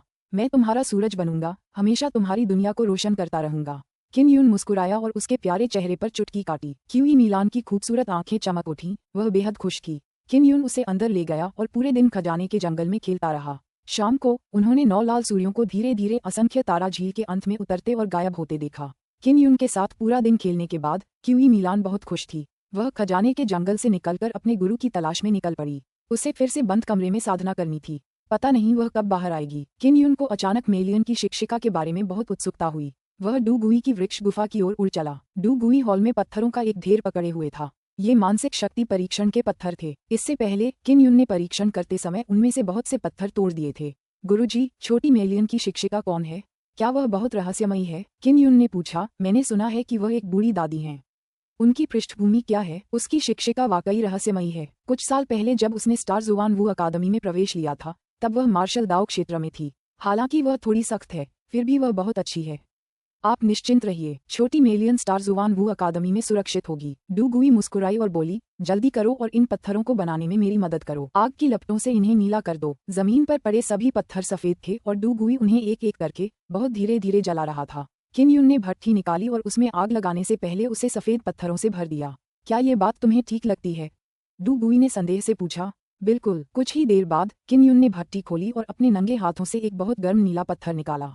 उसने उसे डू गुई को सौंप दिया। अगर मुझे पहले पता होता तो मैं तुम्हें इसे जलाने के लिए कहता। जैसा कि एक शुरुआती स्तर के शिलालेख मास्टर से उम्मीद की जाती है, तुम वाकई कमाल हो। डू गुई मुस्कुराया और खुशी से बोला, यह मुझे 10 दिनों से ज्यादा व्यस्त रखेगा। अध्याय 255। इसके बाद किम युन ने डू गुई को कई चीजें बनाने में मदद की। वे सभी पत्थर थे। उसने देर रात तक खुद को व्यस्त रखा और डू गुई को 1 महीने तक जो काम करना था उसे पूरा किया। डू गुई आश्चर्यचकित था क्योंकि उसने महसूस किया कि किम युन केवल शुरुआती स्तर पर नहीं था। वास्तव में किम युन अब एक उच्च पदस्थ शिलालेखकार हैं। देर रात तक किम युन आराम करने नहीं गया। इसके बजाय वह स्टार जुवान वू अकादमी से बाहर निकला और असंख्य तारा झील के ऊपर आकाश में उड़ता रहा। शुरू में जब मिरियाड स्टार झील बिल्कुल शांत होती थी तो वह एक अजीब दर्पण की तरह दिखती थी। जब आकाश तारों से भरा होता था तो मिरियाड स्टार झील भी तारों से भरी होती थी। वह बहुत खूबसूरत होती थी। लेकिन अब मिरियाड स्टार झील शांत नहीं रही, बल्कि दिन भर उमड़ती लहरों से भरी रही। झील की सतह ऊपर नीचे लहराती रही, कभी शांत नहीं हुई। किम युन ने ज्वाला बादल के चरणों का उपयोग करते हुए ऊपर उड़ान भरी और आकाश में 10,000 मीटर ऊपर से संपूर्ण मिरियड स्टार झील को देखा। उन्होंने क्यूई माइलियन से ये भी सुना था कि यद्यपि असंख्य तारा झील में पानी बढ़ गया था, लेकिन यदि कोई ऊपर से नीचे देखे तो तारों से भरे रात के आकाश में ये बहुत सुंदर दिखाई देगा। मुझे तारे बिल्कुल दिखाई नहीं दे रहे। झील की सतह पर हल्के धब्बे हर जगह घूम रहे हैं। किम युन ने भौहें चढ़ाईं। उसने जो दृश्य देखा वह बिल्कुल भी सुंदर नहीं था। इसे बदसूरत कहा जा सकता है। उसे उस पर विश्वास था और उसे पूरा विश्वास था कि वह लापरवाही से बात नहीं करेगी। क्या ऐसा हो सकता है कि छोटी मेलियन ने जो देखा वह उससे अलग था जो मैंने देखा था? किम युन आसमान में ऊंचा मंडराता रहा और देखता रहा। उसने उसे बहुत ध्यान से देखा, गौर से उसे घूरता रहा। 2 घंटे से ज्यादा समय बाद उसे अचानक एहसास हुआ कि आसमान में तारे चाहे कितने भी हिल जाएं, झील की सतह पर तारों की रोशनी में कोई बदलाव नहीं आया। उदाहरण के लिए झील की सतह पर परावर्तित चंद्रमा आकाश की गति से लगभग 1 घंटा धीमी गति से घूम रहा था। इस समय झील की सतह पर लहरें उतार चढ़ाव कर रही थीं, जिससे आकाश में तारों और चंद्रमा के प्रकाश को परावर्तित करना मुश्किल हो रहा था। हालांकि पूरी मिरियड स्टार झील अभी भी इसी पैटर्न के अनुसार परावर्तित हो सकती थी। जब किम युन को यह एहसास हुआ तो उसे अचानक एक अजीब सा एहसास हुआ। असंख्य सितारा झील उसकी कल्पना से कहीं अधिक रहस्यमय थी। छोटी मेलियन ने जरूर बेहद खूबसूरत मिरियड स्टार झील देखी होगी। ऐसा क्यों? हालांकि किम युन ने देखा कि रात में मचलती मिरियड स्टार झील वाकई बहुत अजीब थी, फिर भी वह उस सुंदरता को नहीं देख पाया जिसका जिक्र क्यूई मेलन ने किया था। वह सोचते हुए हवा में तैर रहा था। क्या ऐसा इसलिए हो सकता है क्योंकि छोटी मेई लियान की मानसिक शक्ति अलग है? तो जो वो देख सकती है वो आम लोग नहीं देख सकते। किन यूं को अचानक ये ख्याल आया, क्यों ये लियान कितनी मासूम और प्यारी थी। हालांकि उसने कई दर्दनाक हालात देखे थे, फिर भी वो हमेशा आशावादी रहती थी और अपनी चिंताओं को अपने मन के पीछे धकेल देती थी। किन यूं को अचानक शक हुआ कि क्यूई मिलान की मार्शल स्पिरिट एक अनोखी मार्शल स्पिरिट थी जो लोगों को अपनी याददाश्त खो देती थी। ऐसा इसलिए था क्योंकि जी वुफेंग और उनके साथियों ने उस मार्शल स्पिरिट को पहले भी देखा था, लेकिन उन्हें याद नहीं आ रहा था। क्या मुझे उस सुंदरता को देखने के लिए जो नन्ही मेलियन ने देखी है, सभी विचलित करने वाले विचारों को एक तरफ रखकर अपने हृदय को जल की तरह स्थिर रखना होगा। किन यून ने आंखें बंद करने से पहले मन ही मन सोचा। उसने खुद को एक अलौकिक अवस्था में प्रवेश करने दिया। उनकी मानसिक ऊर्जा बहुत मजबूत थी और वे अपने मन पर बहुत अच्छी तरह से नियंत्रण रख सकते थे। जब उसे लगा कि वह बहुत अच्छी और शांत अवस्था में पहुंच गया है, तो उसने अपनी आंखें खोलीं और देखा कि असंख्य तारा झील की तारों भरी रोशनी चमक रही थी। किन यून का मन उस अतुलनीय रूप से सुंदर असंख्य तारा झील को देखकर स्तब्ध रह गया। वह सब कुछ अनदेखा करके तारों के उस खूबसूरत समुद्र में उतरकर वहां उड़ना चाहता था। यह एक आरेख है। मुझे आश्चर्य है कि यह आरेख क्या है। यह एक सरणी बना सकता है और उन्हें जोड़ने वाले कई अजीब शिलालेख हैं। किन यून शिलालेखों के प्रति बेहद संवेदनशील था। वह तुरंत उन्हें अलग अलग पहचान सकता था। उज्ज्वल प्रकाश के नीचे असंख्य सितारा झील में एक विशाल सरणी थी। 108 नोड्स, इनका वितरण बहुत सटीक है, जो आकाश में कई तारों के अनुरूप है। इस तरह की संरचना सोल गाइडिंग स्टार पीक पर मौजूद संरचना के समान है। बस इस संरचना में कोई छिपा हुआ पैटर्न नहीं है। किन यून की इस बड़ी खोज ने उन्हें गहरी सांस लेने पर मजबूर कर दिया। उन्हें कुछ संदेह था कि क्या ये तारा समूह तारों के लिए प्राकृतिक रूप से बना है या नहीं। उसने जल्दी से एक कागज निकाला और उस पर सभी अज्ञात निशान लिख दिए। उन्हें नहीं पता था कि स्टार फॉर्मेशन का क्या उपयोग है, लेकिन उन्हें इसमें बहुत रुचि थी और वे इसका पता लगाना चाहते थे। चूंकि यह तारा समूह बहुत विशाल था, इसलिए वह एक रात में इतना कुछ रिकॉर्ड नहीं कर सकता था। भोर होने पर वह केवल वापस जाकर आराम कर सकता था और अंधेरा होने पर वापस आ सकता था। अगले महीने वह हर रात इस विशाल तारा समूह को रिकॉर्ड करने के लिए माइरियड स्टार झील की चोटी पर आया। पूरे 1 महीने बाद ही वह सब कुछ रिकॉर्ड कर पाया। अभी मेरे पास ऐसी कोई व्यवस्था स्थापित करने का कोई तरीका नहीं है। किन यून ने उस विशालकाय जानवर की खाल को देखा। अजीबोगरीब नक्काशी बेहद जटिल और घनी थी। वे कई दूसरे बिंदुओं से जुड़ी और गुंथी हुई थीं। इससे उसे बेहिसाब सिरदर्द हो गया। वह कलम से सिर्फ जानवर की खाल पर ही चित्र बना सकता था। अगर वह उसे उकेरना चाहता तो कौन जाने कितना समय लगता। असंख्य तारा झील के मध्य में एक छोटा सा द्वीप था, इसलिए ये गोलाकार तारा समूह बीच में खाली था। बीच का हिस्सा खाली है, लेकिन ये संरचना पूरी है। यह वाकई अजीब है। किन यून ने जानवर की खाल को ध्यान से देखा और महसूस किया कि बीच में द्वीप को दरकिनार करते हुए की गई नक्काशी बहुत गहरी थी। शायद यह कोई साधारण तारा समूह नहीं है। किन यून ने एक बार फिर ध्यान से समूह पर बनी अजीबोगरीब नक्काशी को देखा। उनकी मानसिक शक्ति 9 यांग दिव्य आत्मा के प्रशिक्षण से प्राप्त हुई थी। इससे उन्हें शिलालेख के रहस्य की उच्च स्तरीय समझ प्राप्त हुई, इसलिए वे कुछ विशेष पहलुओं को देख पाए। 8 रेखाएं बिल्कुल एक जैसी हैं। ये 8 दिशाओं से 9 नोड्स से होकर बीच के खाली स्थान तक जाती हैं। बस इन 8 रेखाओं के अंत में कोई नोड नहीं है और सभी बीच की ओर इशारा करती हैं। किन यून ने 8 पंक्तियों को देखा और उसे ऐसा महसूस हुआ कि ये 8 रेखाएं लोगों को असंख्य सितारा झील के केंद्र की ओर मार्गदर्शन कर रही थीं। क्या ये कोई नक्शा हो सकता है? इस समय वह असमंजस में था। उसे समझ नहीं आ रहा था कि यह उसके अपने अनुमान से जुड़ा है या नहीं, क्योंकि असंख्य सितारा झील की किंवदंतियों में झील के तल पर एक ड्रैगन बैल था जो पूरे द्वीप को उठाए हुए था। क्या तुम सच में चाहते हो कि मैं देखूं? किन यून ने मेज पर रखे तारा चार्ट को देखा। उस अथाह काली झील के बारे में सोचते ही उसका दिल अचानक धड़क उठा। उसका दिल तुरंत डर से भर गया। एक शक्तिशाली जादुई जानवर और एक शक्तिशाली दुश्मन का सामना करते हुए उसने कभी ऐसा डर महसूस नहीं किया था। उसने अपनी लार नीली और तारा मानचित्र पर बनी कुछ रेखाओं को घूरने लगा। उसने दांत पीसते हुए कहा, तो मैं चलता हूँ। इसका संबंध मार्शल किंग लैन जियाओ से हो सकता है। अगर मैं सचमुच कुछ रहस्य खोज लूं तो मुझे ब्लू स्पिरिट स्टार पैलेस के बारे में बेहतर समझ मिल जाएगी। किन यून ने स्टार यांग हॉट सूत्र की साधना की, जो मार्शल किंग लैन शियाओ का था। स्टार यांग हॉट सूत्र की साधना के कारण ही उनकी मानसिक शक्ति में अभूतपूर्व वृद्धि हुई, जिससे उन्हें विभिन्न अभिलेखों की बेहतर समझ प्राप्त हुई। अपना निर्णय लेने के बाद किन यून ने तुरंत कार्रवाई की। इस समय वह 9वें स्तर के मार्शल बॉडी क्षेत्र में एक मार्शल कलाकार था और उसके पास अपार शक्ति भी थी। उसे लग रहा था कि अगर उसे असंख्य तारा झील के तल पर किसी विशालकाय जानवर का सामना भी करना पड़े तो भी वह उससे निपट सकेगा। कई लोगों ने असंख्य तारा झील की तलहटी में खोजबीन की, लेकिन उन्हें कोई भयानक विशालकाय जानवर नहीं दिखा। इससे किन यून को और भी सुकून मिला। किन यून ने अपनी तैयारी पूरी कर ली और स्टार जुवान वू अकादमी से निकलकर किनारे की ओर उड़ चला। अंधेरा होने पर वह आकाश में 8 रास्ते ढूंढने लगा। जब उसे सबसे नजदीकी रास्ता मिल गया तो वह किनारे से गोता लगाने लगा। रास्ते का पहला नोड किनारे के बहुत पास था। वह पहले नोड को ढूंढना चाहता था और देखना चाहता था कि झील के नीचे इस रास्ते का कोई निशान है या नहीं। उनके स्तर के साधक अपनी त्वचा के माध्यम से जल से आध्यात्मिक ऊर्जा को अवशोषित कर सकते थे, जिससे उन्हें वायु प्राप्त होती थी और वे लंबे समय तक सांस नहीं ले पाते थे। रात में झील का तल बिल्कुल काला हो जाता था।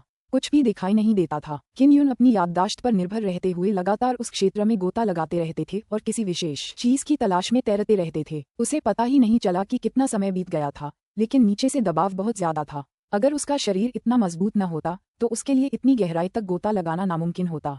क्या असंख्य तारा झील का कोई तल नहीं है? किन यून को याद आया कि उसने कई घंटों तक गोता लगाया था। हालांकि भोर हो चुकी थी, फिर भी नीचे घना अंधेरा था। 10 घंटे से अधिक समय तक लगातार गोता लगाने के बाद उन्हें अचानक कुछ अजीब चीज का पता चला। हालांकि माइरियड स्टार झील उबड़ खाबड़ थी, केवल सतह पर ही हलचलें ज्यादा थीं। गहरे पानी में यह अभी भी भयावह रूप से शांत थी।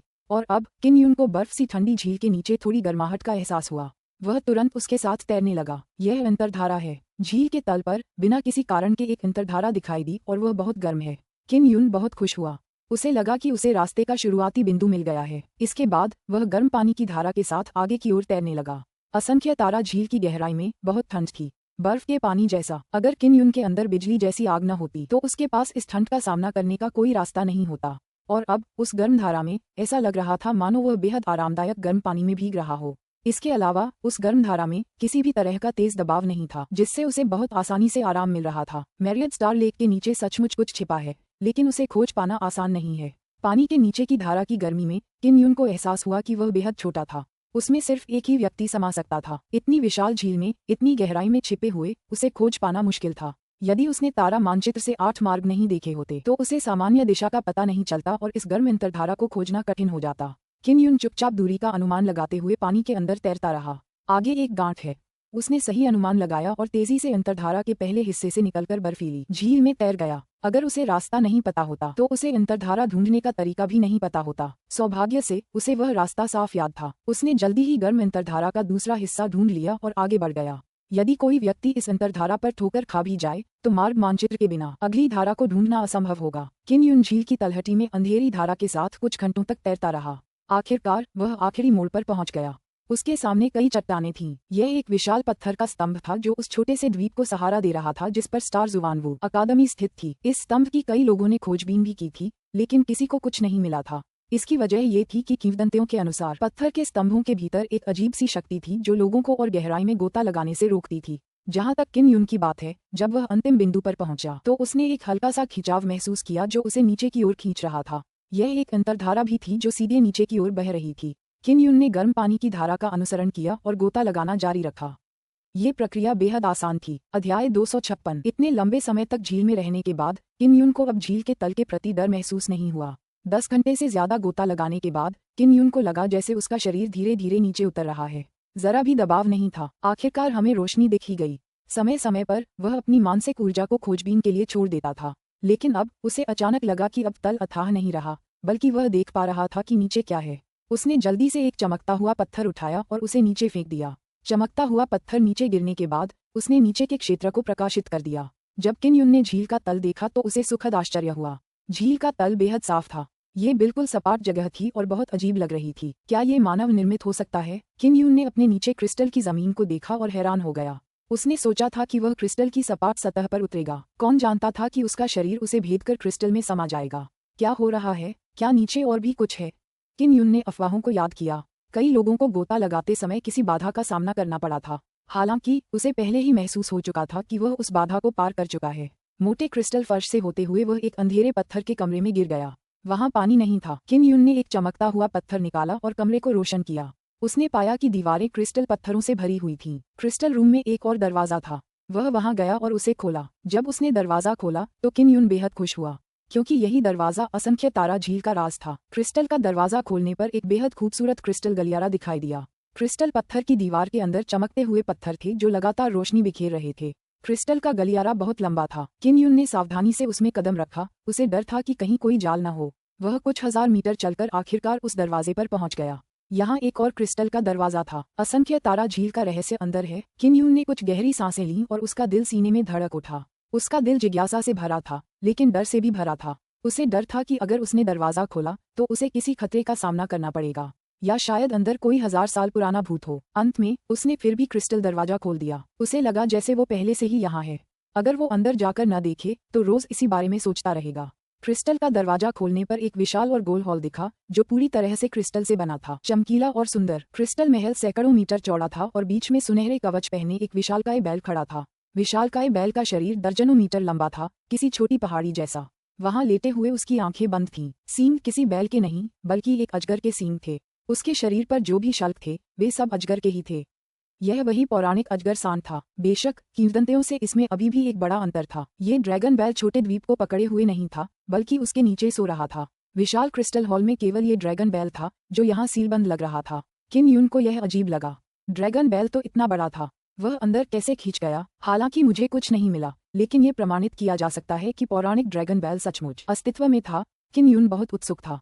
झील के तल पर यह क्रिस्टल महल किसने बनवाया था? उसकी हिम्मत नहीं हुई कि वह अंदर जाए। वह दरवाजे के पास ही खड़ा रहा। अगर ड्रैगन बुल आक्रामक हो जाता तो वह क्रिस्टल कॉरिडोर में भी घुस सकता था। जब वह क्रिस्टल महल को ध्यान से देख रहा था तो ड्रैगन बैल ने अचानक अपनी बड़ी बड़ी आंखें खोल दी। किन यून घबरा गया और जल्दी से दालान में चला गया। इतना कमजोर इंसान, तुम यहाँ कैसे पहुँचे? ड्रैगन बुल बोला। उसकी आवाज धीमी, बूढ़ी और कर्कश थी। किन यून ने खुद को संभाला और शांत किया। उसने जवाब दिया, मैंने असंख्य तारा झील के ऊपर आकाश से एक पंक्ति देखी और 8 रास्ते ढूंढे। मैं झील की तलहटी में उतरा और पंक्तियों का अनुसरण करते हुए यहाँ पहुँचा। तो बात ऐसी ही है। उस तस्वीर को ढूंढने के लिए कई शर्तें पूरी करनी पड़ती हैं। यह कोई कमजोर इंसान नहीं कर सकता।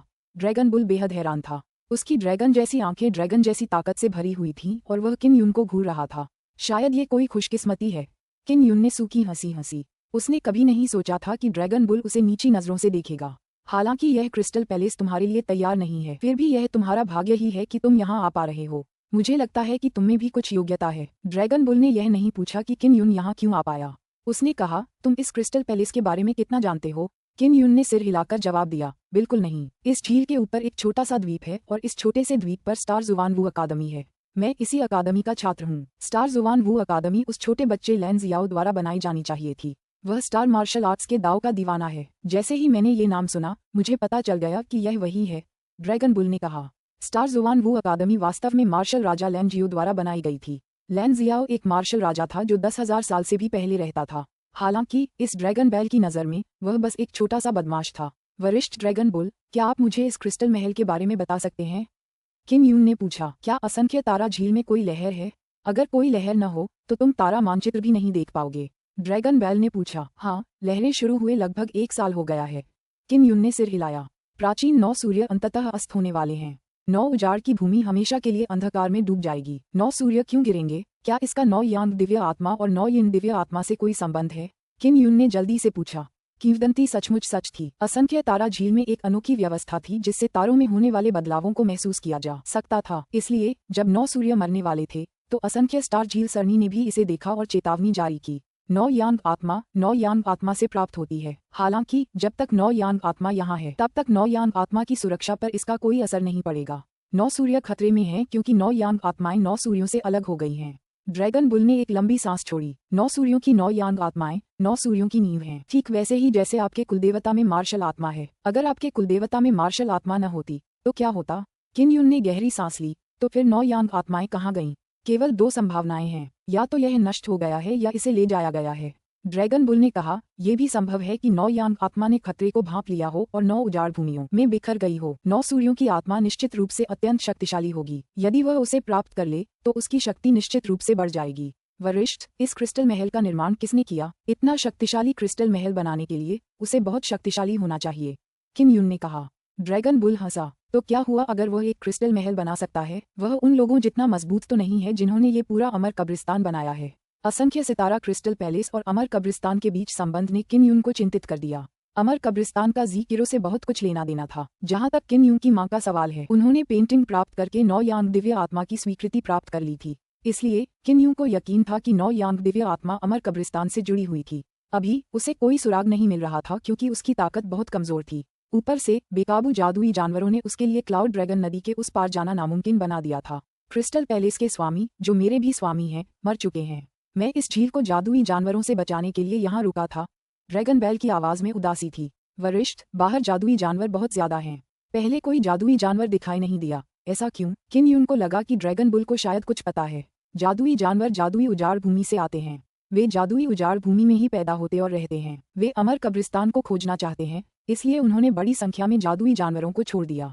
मास्टर और मैंने बहुत समय पहले उनसे लड़ाई की थी। ड्रैगन बुल ने कहा, अमर कब्रिस्तान में दफन व्यक्ति उस व्यक्ति की बेटी है जो मेरी युवा मालकिन है। अमर कब्रिस्तान में जो दफनाया गया था वह वास्तव में एक महिला थी और वह एक चुड़ैल की बेटी भी थी। किम यून को नहीं पता था कि वह कितनी शक्तिशाली थी, लेकिन जब उसने जादुई उजाड़ भूमि में जादुई प्राणियों के बारे में सोचा तो उसे एहसास हुआ कि अमर कब्रिस्तान को खोजने और क्लाउड ड्रैगन पर्वत श्रृंखला में इतने सारे जादुई जानवरों को अनुमति देने के लिए वे कुछ बहुत ही महत्वपूर्ण खोज रहे होंगे। जादुई उजाड़ भूमि द्वारा मचाए गए इतने बड़े हंगामे के बाद मार्शल उजाड़ भूमि के बड़े संप्रदायों को इसके बारे में जरूर पता होगा। हो सकता है कि वे अमर कब्रिस्तान की खोज के लिए क्लाउड ड्रैगन पर्वत श्रृंखला में प्रवेश कर चुके हों। चुड़ैल की बेटी को अमर कब्रिस्तान में 9 यांग दिव्य आत्मा और 9 यिन दिव्य आत्मा के साथ दफनाया गया है। जैसे ही यह बात फैली, सभी प्रकार के राक्षस, जानवर और लोग अमर कब्रिस्तान की ओर चल पड़े। ड्रैगन बुल ने फिर कहा। किम यून का दिल धड़क उठा। 9 यांग दिव्य आत्मा उसके हाथों में थी, जबकि 9 यिन दिव्य आत्मा जी किरू के हाथों में थी। उस समय यह जी किरू ही थी जिसने उसे 9 यांग दिव्य आत्मा दी थी। बड़ी बहन, महागुरु, उन्होंने 9 यांग दिव्य आत्मा और 9 यिन दिव्य आत्मा कैसे प्राप्त की? क्या वे अमर कब्रिस्तान में प्रवेश कर गईं? किम यून बेहद हैरान था। किम यून ने हॉल में देखा और पाया कि 8 क्रिस्टल दरवाजों के अलावा एक हल्का सुनहरा दरवाजा भी था। उन्होंने पूछा, वरिष्ठ, वह दरवाजा कहाँ जाता है? बाकी 8 दरवाजे बाहर की ओर खुलते थे, जबकि वह सुनहरा दरवाजा किसी अन्य स्थान की ओर खुलता था। ये क्रिस्टल पैलेस का मूल है। अगर मैं भी हूँ तो भी मैं इसे नहीं खोल सकता। तुम्हें बस कोशिश करके पता लगाना है। तुम्हें यहाँ आने के लिए बहुत उत्सुक होना चाहिए, ड्रैगन बुल ने कहा। किम यून ने सिर हिलाया और तेजी से पीले सुनहरे क्रिस्टल दरवाजे की ओर चल पड़ा। दरवाजे पर पहुंचकर उसने क्रिस्टल पर हाथ रखा और धक्का दिया। मैं सचमुच इसे हिला नहीं सकता। उसने आह भरी और अपनी आंतरिक शक्ति को मुक्त किया। अपनी आंतरिक शक्ति को मुक्त करने के बाद क्रिस्टल का दरवाजा अचानक हिल गया। असंभव! ड्रैगन बुल ने अपनी आंखें चौड़ी करके चौंक कर चिल्लाया। लेकिन मैंने दरवाजा धक्का दिया था। किम यून को सुखद आश्चर्य हुआ क्योंकि उसने अपनी आंतरिक शक्ति को जारी रखा और सुनहरे क्रिस्टल के दरवाजे को धक्का देकर खोल दिया। जैसे ही उसने सुनहरे क्रिस्टल का दरवाजा खोला, उसकी दाहिनी कलाई पर 9 यांग दिव्य आत्मा प्रकट हुई। 9 काले मोतियों से एक हल्की सुनहरी रोशनी निकल रही थी। वह बहुत लंबे समय से अपने मांस और रक्त के भीतर 9 यांग दिव्य आत्मा को छिपा रहा था, लेकिन ये कभी भी इस तरह अचानक प्रकट नहीं हुआ था। हालांकि जैसे ही वह दरवाजा खोलने वाला था, वह अचानक अपने आप प्रकट हो गया। 9 यांग दिव्य आत्मा तुम्हारे हाथों में क्यों है? तुम अमर कब्रिस्तान में प्रवेश कर गए? ड्रैगन बुल बेहद हैरान हुआ। अचानक उसके शरीर से प्रकाश की एक किरण फूट पड़ी। सुनहरे प्रकाश से आच्छादित होने के बाद उसका विशाल शरीर धीरे धीरे सिकुड़ने लगा। जल्द ही वह विशालकाय ड्रैगन बैल सुनहरे वस्त्र पहने एक छोटे बूढ़े आदमी में बदल गया। उसकी नाक बड़ी थी, सिर पर सफेद बाल थे और सिर पर 2 छोटे ड्रैगन सींग थे। ड्रैगन बुल के अचानक मानव में रूपांतरण से किम यून भयभीत हो गया। अध्याय 257। किम यून ने दरवाजा पहले ही खोल दिया था। जैसे ही वह अंदर जाने वाला था, बूढ़ा ड्रैगन बुल अचानक चमकता हुआ उसके पीछे प्रकट हुआ। उसने एक शक्तिशाली शक्ति छोड़ी जिसने उसके शरीर को ढंक लिया। वरिष्ठ, आप क्या कर रहे हैं? किम यून हिल भी नहीं पा रहा था। वह घबरा गया क्योंकि उसकी 9 यांग दिव्य आत्मा प्रकट हो गई थी। बच्चा, तुम्हारी 9 यांग दिव्य आत्मा कहाँ से आए? तुम्हारी तो बात ही छोड़ो, अमर उजाड़ भूमि के अमर भी अमर कब्रिस्तान में प्रवेश नहीं कर पाएंगे और तुम तो बिल्कुल भी नहीं कर पाओगे। जल्दी से बताओ, तुम्हें अपनी 9 यांग दिव्य आत्मा कैसे मिली? बूढ़ा आदमी बहुत चिंतित था और उसने जल्दी से पूछा। अचानक सुनहरे दरवाजे के पीछे गलियारे से एक कोमल और मधुर आवाज सुनाई दी। दादाजी बुल, उसके लिए मुश्किलें मत बढ़ाइए। मैंने उसे 9 यांग दिव्य आत्मा दी है। ड्रैगन बुल का दुबला शरीर अचानक कांप उठा और वह झट से घुटनों के बल बैठ गया। युवा मालकिन, आप कब बाहर आईं? किम यून को घेरे हुए ऊर्जा के गायब होते ही वह जल्दी से गलियारे में दाखिल हुआ। वह थोड़ा घबराया हुआ भी था। अभी अभी आए वह कोमल और मधुर आवाज जी किरो की थी। दादाजी बुल, मैं आपको आगे बताऊंगा। यह मामला बहुत पेचीदा है, आपको बस आराम करने की जरूरत है। जी किरू की आवाज गलियारे से आई। जैसे ही सुनहरे क्रिस्टल का दरवाजा धीरे धीरे बंद होता गया, किम यून तेजी से सुनहरे गलियारे से गुजरा। बूढ़ा ड्रैगन बुल उसके पीछे नहीं गया, बल्कि बोला, समझ गया। उस पीढ़ी की चुड़ैल की बेटी को अमर कब्रिस्तान में दफनाया गया था। वह चुड़ैल ड्रैगन बुल की मालकिन थी और उस ड्रैगन बुल ने जी किरू को युवा मालकिन कहा था। इसका मतलब ये था कि जी किरू चुड़ैल की बेटी थी, लेकिन क्या उसे अमर कब्रिस्तान में नहीं दफनाया गया था? किम यून अंत तक गया और दरवाजा खोला। वह एक ठंडे क्रिस्टल वाले कमरे में दाखिल हुआ। कमरे के बीचों बीच एक हल्के सुनहरे रंग का क्रिस्टल बिस्तर था। बिस्तर पर एक महिला बैठी थी जिसकी पीठ किम यून की ओर थी। उसके लंबे बाल कमर तक लटक रहे थे और उसने एक सफेद पोशाक पहनी हुई थी जो क्रिस्टल बिस्तर को ढके हुए थी। जियाओ यून, मेरे पास मत आना। ये भांपते हुए कि किम यून आने वाला है, वह धीरे से चिल्लाई। मैं अभी खतरे में हूँ। मुझे डर है कि मैं तुम्हें चोट पहुंचा दूंगी। बड़ी बहन, महागुरु, क्या उस रंडी महारानी ये ने आपको नुकसान पहुंचाया? मैंने उन सबको पहले ही मार डाला है, किम यून ने गुस्से से कहा। ऐसा नहीं है, लेकिन यह उनसे भी जुड़ा है।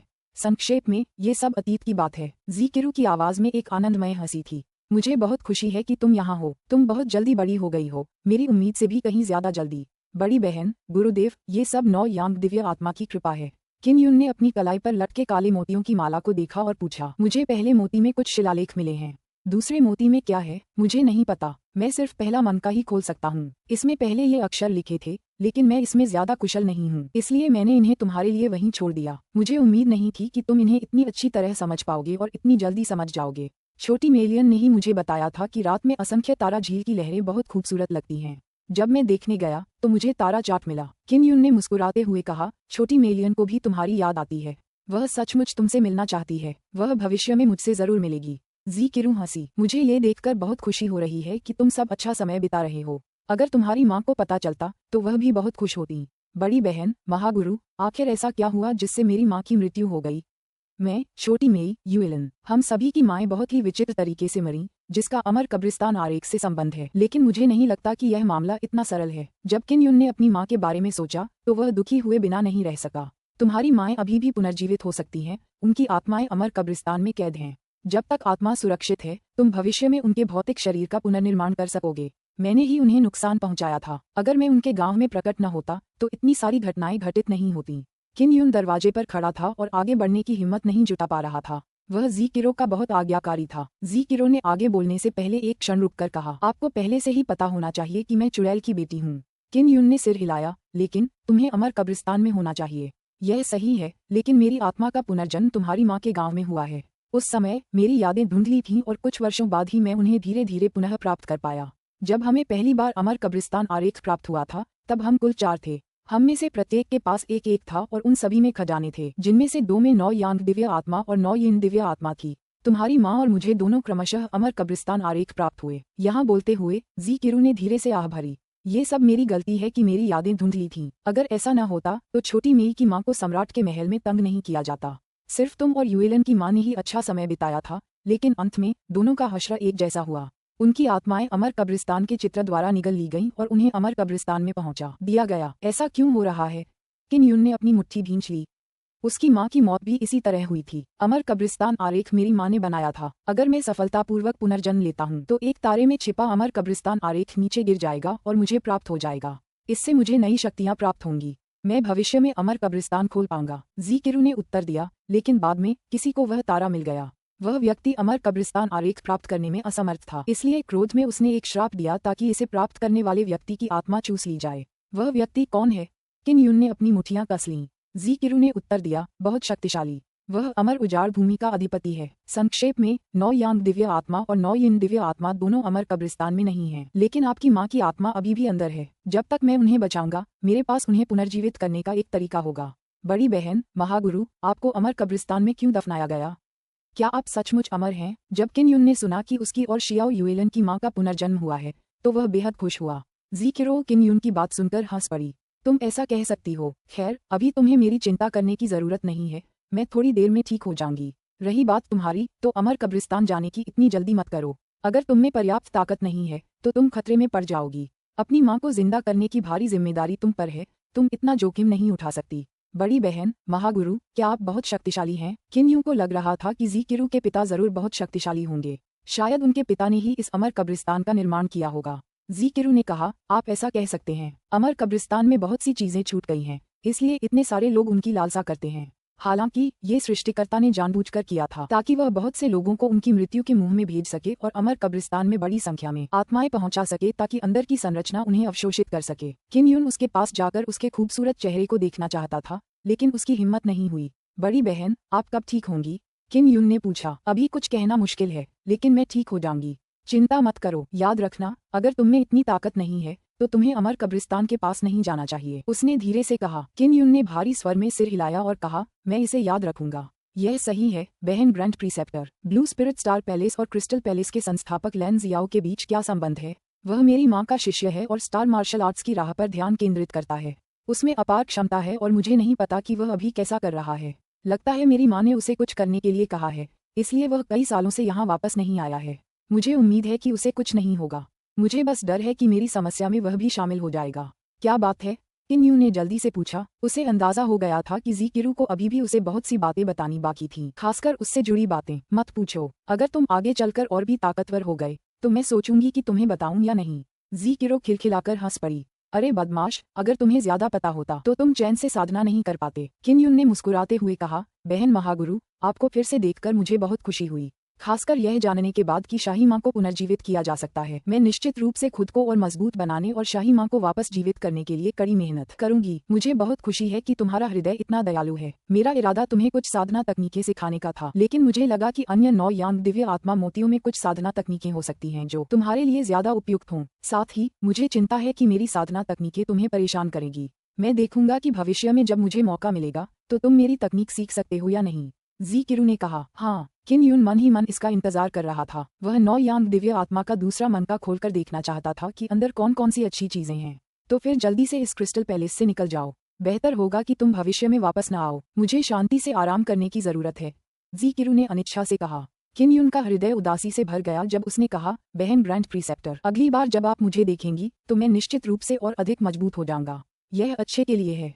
अलविदा जियाओ यूं। जी किरो की हल्की हंसी सुनाई दे रही थी। अलविदा। जैसे ही किन यून कमरे से बाहर निकला, दरवाजा अपने आप उसके पीछे बंद हो गया। जैसे ही वह सुनहरे गलियारे से बाहर निकला, उसने बाहर बूढ़े आदमी ड्रैगन बुल को देखा। छोटे भाई, युवा मालकिन कैसी हैं? ड्रैगन बुल ने उत्सुकता से पूछा। सब ठीक होना चाहिए, मुझे भी ज्यादा कुछ नहीं पता। किन यूं थोड़ा नाराज था क्योंकि जी किरू ने उससे जुड़ी बहुत सी बातें छिपाई थीं। दादाजी बुल, अंदर आइए, मुझे आपसे कुछ बात करनी है। जियाओ यूं, जल्दी से वापस जाइए। बूढ़ा आदमी कांपता हुआ गलियारे में चला गया। किन यून ने मन ही मन आह भरी और जिस रास्ते से आया था उसी रास्ते से वापस मुड़ गया। हालांकि वह जी किरू के बारे में बहुत कुछ जानता था, फिर भी वह उलझन में था। खासकर जी किरू को इतनी भयानक कब्र में क्यों दफनाया गया था, और यह कब्रिस्तान किसने बनवाया था। असंख्य स्टार झील के तल पर कुछ दिन बिताने के बाद वह अंततः स्टारसन ट्रेजर ट्री पर लौट आया। जैसे ही वह लौटा, डूगुई एक कबूतर लेकर आया। उसने कहा, किसी ने संदेश भेजा है। उस आत्मा कबूतर ने कहा है कि वह किन यून को ढूंढ रहा है। तुम खुद ही खबर देख लो। किन यून ने कबूतर को उठाया और उसके पैर से कागज का एक टुकड़ा निकाला। उसे खोलकर देखा तो उस पर ढेर सारे सुंदर शब्द लिखे थे। स्टार जुवान वू अकादमी, नॉर्थ स्टार इन, कमरा 20, किन। ये जियो जुवानकिन का संदेश था जो उसे तियान जियो शाही मकबरे में प्रवेश करने के लिए आमंत्रित कर रहा था। अध्याय 258। किन यून ने नोट जला दिया और डूगुई को अलविदा कहा। फिर वह जल्दी से स्टार जुवान वू अकादमी से बाहर निकल गया।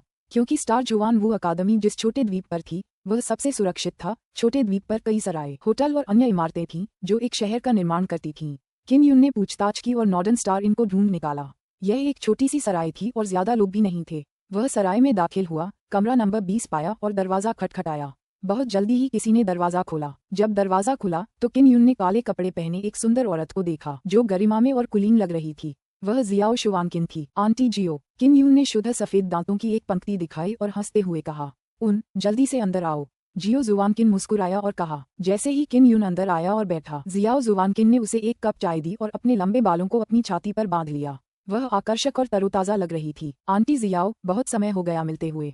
आप जरूर मार्शल दाओ क्षेत्र में आ गई होंगी। किन यून ने पूछा। ये सब आपकी बदौलत है। अगर मैं अपनी मार्शल स्पिरिट की समस्या से नहीं निपटता तो मुझे पता भी नहीं चलता कि मैं कब सफलता पालूंगा। फिर से धन्यवाद। जियो जुवानकिन एक नाजुक फूल की तरह हंसा। उसके शुद्ध सफेद दांत दिखाई दिए। वह बेहद खूबसूरत थी। किन यून ने अपने सामने परिपक्व और सुंदरी को देखा और अपने दिल में एक झटका महसूस किए बिना नहीं रह सका। उसने तुरंत अपना सिर नीचे करके चाय पी। आंटी जियाओ, आपने कहा था कि आपको कुछ जरूरी काम निपटाना है और आप तियान जियाओ शाही मकबरे तक जाना चाहती हैं। आखिर बात क्या है? किन यूं उठकर खिड़की के पास सड़क देखने गया। मुझे शक है कि तियान जियाओ शाही मकबरे में हमारे जियाओ परिवार से जुड़ा कोई राज छिपा है। क्या आपको यह अजीब नहीं लगता कि हमारे जियाओ परिवार के सभी शिष्यों की योग्यताएं बहुत अच्छी हैं? जियाओ जुवानकिन के बोलते ही उसने एक जिथा निकाला और हल्के से उस पर हाथ फेरते हुए एक धुन बजाई। किन यून ने मुड़कर सितार की ओर देखा। वह थोड़ा घबरा गया क्योंकि कुछ तारों को उंगलियों ने छुआ तक नहीं था, बल्कि वे कंपन कर रहे थे और ध्वनि उत्पन्न कर रहे थे। जियाओ शुवानकिन अपनी मानसिक शक्ति का उपयोग करके बजा रही थी। ये वास्तव में अजीब है, किन यून ने कहा। सच कहूं तो मुझे लगता है कि हमारे जियाओ परिवार का ब्लू स्पिरिट स्टार पैलेस से काफी गहरा रिश्ता है, वरना जियाओ यांगलोंग की ब्लू स्पिरिट स्टार पैलेस में इतनी प्रतिष्ठा नहीं होती। ब्लू स्पिरिट स्टार पैलेस में जरूर कोई होगा जो उस पर मोहित हो गया होगा। युवराज होने के नाते उसे जरूर कुछ ऐसे राज पता होंगे जो हमें नहीं पता। जियाओ जुवानकिन ने अपना सितार बजाया और हल्के से मुस्कुराई। जियाओ परिवार की वंशज होने के नाते मैं वास्तव में पैतृक मकबरे में प्रवेश करना चाहती हूँ। मुझे आश्चर्य है कि क्या मुझे प्रतिशोध मिलेगा। मुझे लगा था कि तुम बहुत पुराने ख्यालात वाले इंसान हो। किन यूं हंसा। क्या इतने लंबे समय तक साथ रहने के बाद तुमने यूमेई से कुछ सुना? जियो जुवानकिन हंसी और दिल खोलकर हंसी। ऐसा हो सकता है।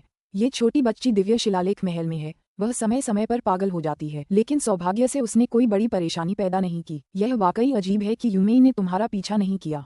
किम यून मुस्कुराया। इस मामले से कोई भी अनुपस्थित हो सकता है, सिर्फ उसके जैसी लड़की ही अनुपस्थित नहीं होगी। वह एकांतवास में है। मैं तो बस तुम्हारे साथ इस बारे में बात करने आई थी जब उसने जाना शुरू किया था। मुझे चिंता है कि अगर वह तियान शियाओ शाही मकबरे में घुस गई तो हंगामा खड़ा कर देगी। शियाओ जुवानकिन ने आगे कहा, पहले मैं भी युएलन को ढूंढने गई थी, लेकिन उसके पास मेरे लिए समय नहीं था, इसलिए उसने तुम्हें मेरे साथ चलने के लिए कहा।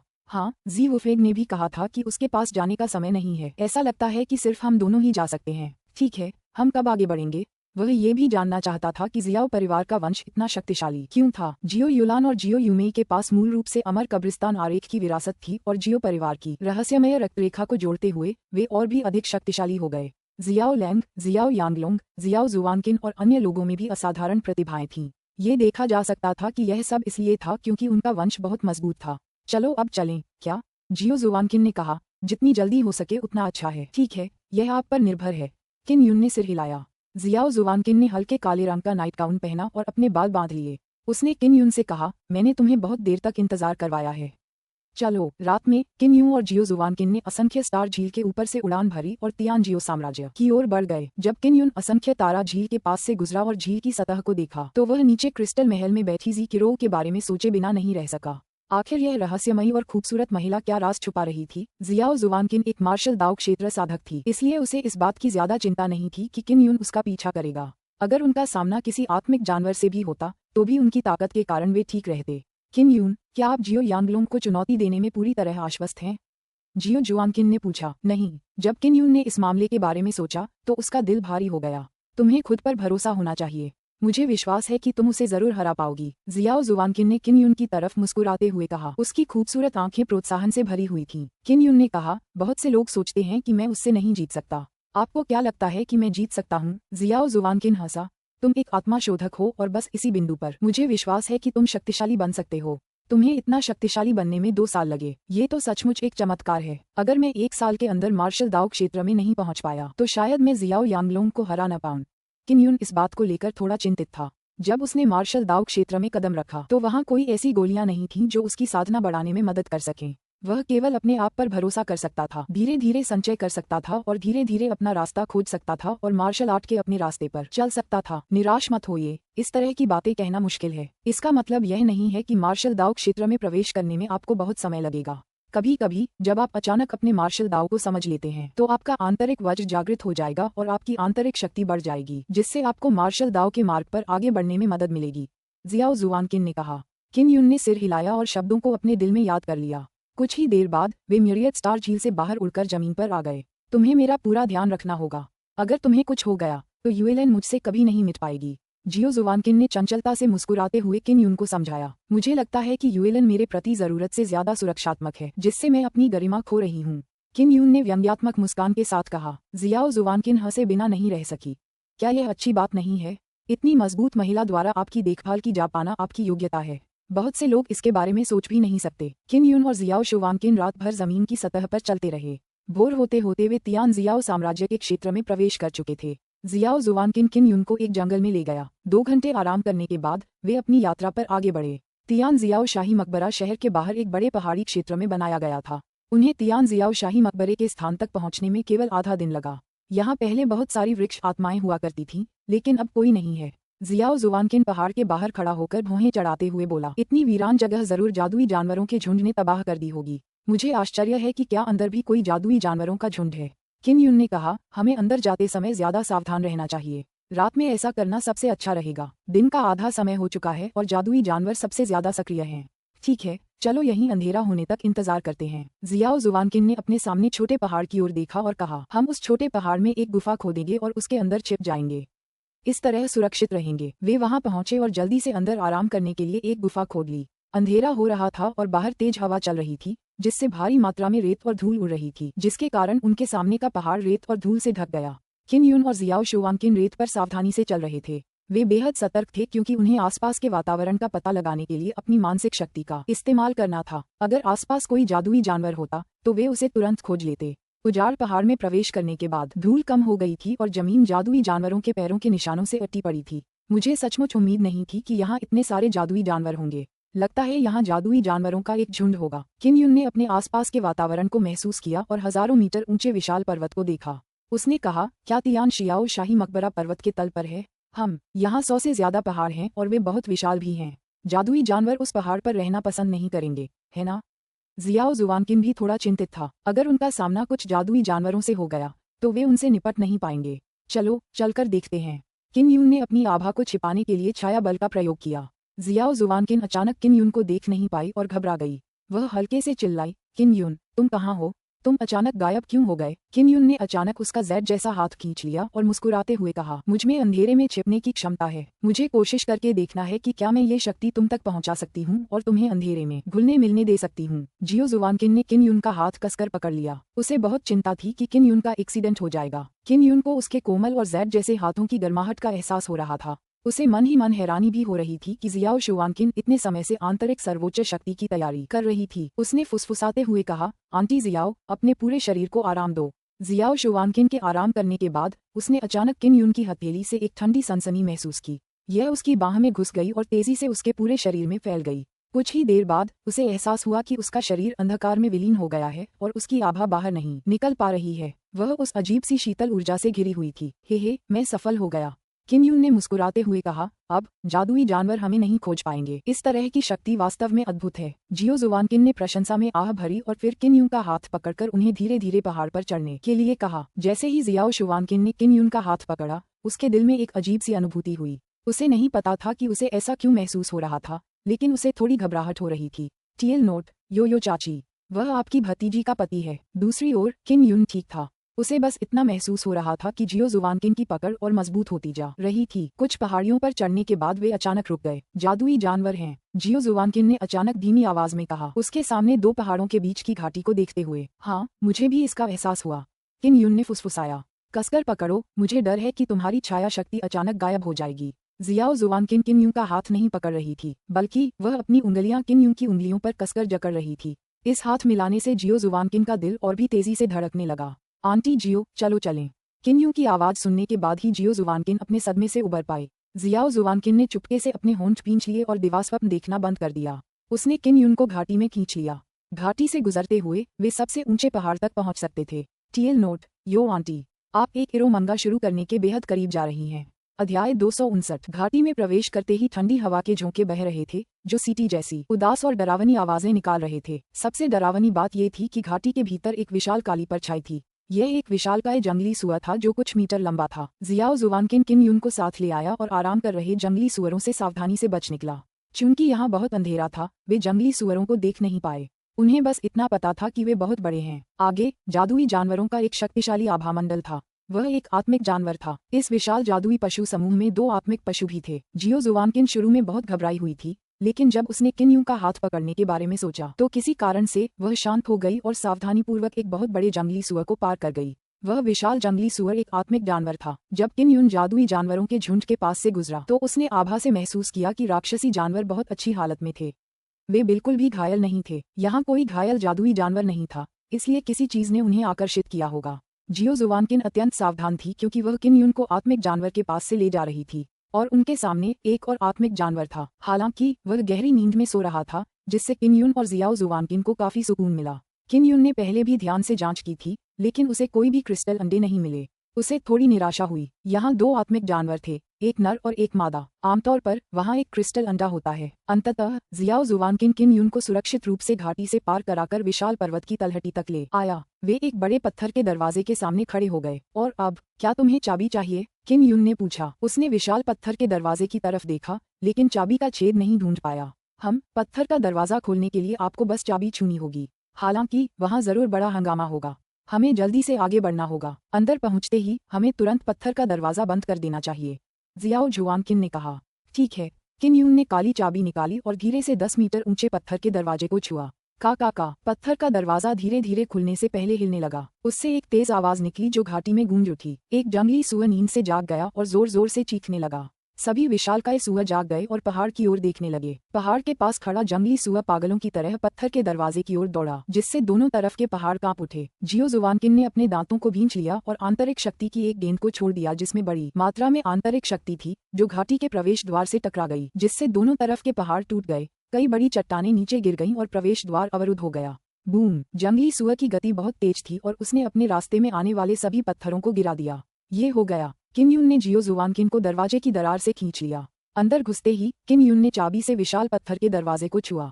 पत्थर का दरवाजा धीरे धीरे उसके पीछे बंद हो गया। अंदर जाने के बाद वे दोनों पत्थर के दरवाजे से दूरी बनाए रखने लगे, क्योंकि उन्हें डर था कि अगर दरवाजा समय पर बंद नहीं हुआ तो जंगली सुअर अंदर घुस आएंगे। टकराना। पत्थर का दरवाजा आखिरकार बंद हो गया। उसके बाद बाहर से जंगली सुअरों की गड़गड़ाहट की आवाजें सुनाई देने लगीं, जो पागलों की तरह पत्थर के दरवाजे से टकरा रहे थे। जब वे अंततः मकबरे के अंदर प्रवेश कर गए तो जियो जुवानकिन ने राहत की लंबी सांस ली। ये पत्थर का दरवाजा इतना शक्तिशाली है कि आत्मिक जानवर भी इसे तोड़ने में असमर्थ हैं। किन यून ने कहा। तियान शियाओ शाही मकबरे का भीतरी भाग अचानक चमक उठा। वे केवल इतना देख पाए कि यह एक बहुत विशाल हॉल था। ये किसी आलीशान शाही महल की तरह चकाचौंध भरी भव्यता से सजा हुआ था, लेकिन वह खाली था, कुछ भी नहीं था। यहाँ कौन है? जियो जुवानकिन ने किसी और की आभा को महसूस किया और तुरंत चिल्लाया। फुश फुश फुश! लोगों का एक समूह चमकता हुआ ऊपर आया। अंदर सचमुच कोई था। अचानक प्रकट हुए लोगों के समूह ने सुनहरे कवच पहने हुए थे। वे सभी बहुत हटे कट्टे थे। कुल 11 लोग थे। एक मार्शल दाव क्षेत्र में था और बाकी सभी 9वें स्तर के मार्शल बॉडी में थे। जियाओ जुवानकिन, तुम अंदर कैसे आईं? क्या महामहिम युवराज का कोई पत्र है? आगे बैठे लंबे और हटे कट्टे बूढ़े व्यक्ति ने ठंडे स्वर में पूछा। कोई बात नहीं, शाही मकबरे की चाबी किसी औरत को नहीं दी जाएगी। यहाँ घुसने के लिए तुमने ही चाबी चुराई होगी, है ना? जियाओ क्यूंग, मैंने कभी नहीं सोचा था कि जियाओ यांगलोंग तुम्हें कब्र की रखवाली के लिए नियुक्त करेगा। मैंने सचमुच तुम्हारे बारे में गलत सोचा था। तुम एक महान सेनापति हो। तुम सचमुच ऐसी जगह पर रहने को तैयार हो। जियाओ जुवानकिन ने ठंडे स्वर में कहा। किन यून ने जियाओ क्यूंग के बारे में भी सुना था। वह तियान जियाओ साम्राज्य का एक महान सेनापति था और जियाओ यांगलोंग के साथ उसके संबंध बहुत अच्छे थे। जियो यांगलोंग ने संभवतः 2 या 3 साल पहले जियो क्यूंग को यहाँ पहरा देने के लिए खड़ा किया था, शायद इसलिए क्योंकि वह चिंतित था कि जियो जुवानकिन को चाबी मिल जाएगी। जियो यांगलोंग पूरे समय जियो शुवानकिन के प्रति सतर्क रहा था। यह महामहिम युवराज की प्रतिभा थी। उन्होंने बहुत पहले ही भविष्यवाणी कर दी थी कि तुम तियान शियाओ के शाही मकबरे पर कब्जा कर लोगे, इसलिए उन्होंने हमें यहाँ पहरा देने का इंतजाम किया था।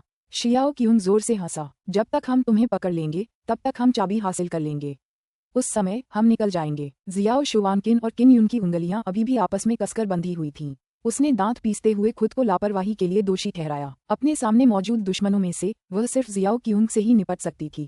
इसके अलावा 9वें स्तर के मार्शल बॉडी क्षेत्र में 10 और दुश्मन भी थे। किन यून के लिए उनका सामना करना बेहद खतरनाक होगा। चाची जियाओ, चिंता मत करो और उस बूढ़े आदमी से निपट लो।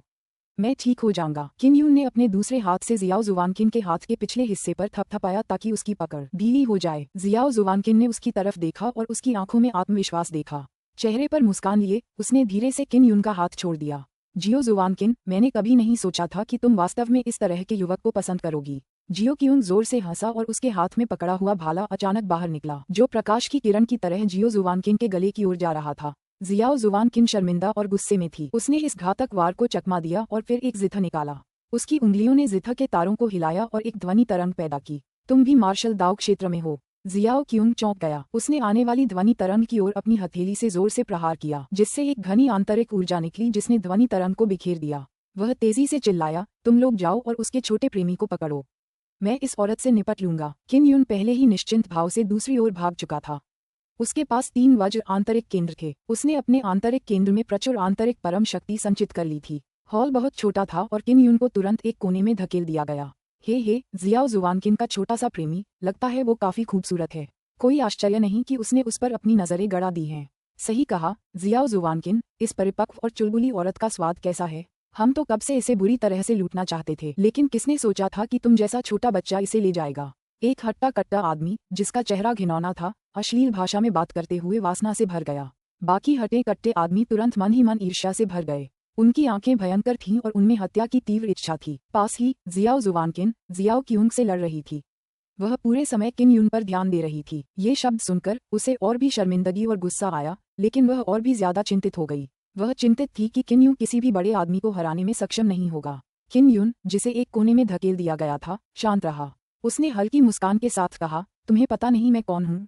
मेरा नाम किन यून है और मैं तुम्हारी राजकुमारी युएलन का पति, तियान किन साम्राज्य का युवराज हूँ। अगर युएलन को पता चल गया कि तुमने मेरे साथ इतना बुरा व्यवहार किया है तो तुम्हें मौत से भी बदतर सजा मिलेगी। लेकिन तुम अपनी किस्मत से मुझसे मिले। मैं तुम्हें तुरंत मौत दूंगा। ऐसा कहने के बाद किम यून ने अपने सामने इकट्ठे हुए 10 आदमियों को जमा देने के लिए एक शरीर सुरक्षित करने वाला ताबीज फेंका। उनका बॉडी सिक्योरिंग टेलिस्मन 9वें स्तर के मार्शल बॉडी पर किसी मार्शल आर्टिस्ट को सिर्फ 2 से 3 सेकंड के लिए ही रोक सकता था। हालांकि जब मार्शल आर्टिस्ट मौत तक लड़ते थे तो अगर वे एक पल के लिए भी जम भी जाते तो भी हार का मतलब होता था।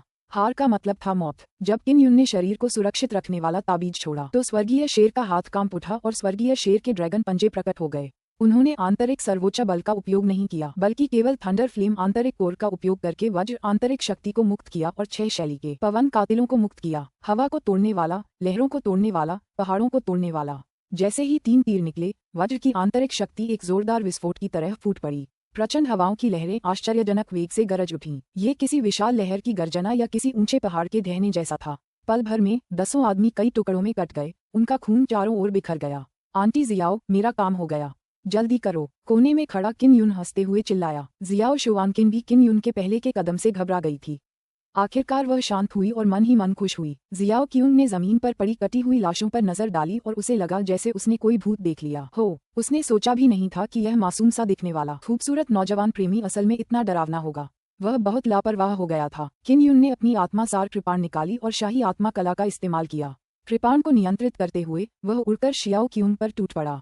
क्या तुम जानते हो कि आंटी जियाओ का छोटा प्रेमी अब कितना दुर्जेय हो गया है? किम यून ने हंसते हुए कृपाण को नियंत्रित करते हुए आगे पीछे वार किया। जियाओ क्यून आखिरकार एक पुराना मार्शल आर्टिस्ट था और उसकी साधना निश्चित रूप से जियाओ शुवानकिन से ज्यादा मजबूत थी। वह मुश्किल से जियाओ शुवानकिन को दबा पा रहा था, लेकिन अब जबकि किम यून ने हमला कर दिया था, उसका ध्यान भंग हो गया। अब न केवल वह जियो जुवानकिन की अजीब ध्वनि तरंगों से घायल हो गया था, बल्कि कभी कभी उसे किम यून की कृपाण से भी चोट लग जाती थी। किम यून धीरे धीरे जियाओ क्यून के पास पहुंची। जियाओ शुवानकिन जानती थी कि किम यून उसकी मदद कर रही है, इसलिए उसने अपनी सबसे मजबूत आंतरिक ऊर्जा का इस्तेमाल करके जिथा बजाया और तेज धार वाले ब्लेड छोड़े। जियाओ क्यून का सुनहरा कवच फट गया था। जियाओ क्यून चिल्लाया और किम यून पर टूट पड़ा। उसने शाप दिया, छोटे कमीने, मैं भी तुम्हारे साथ मर जाऊंगा।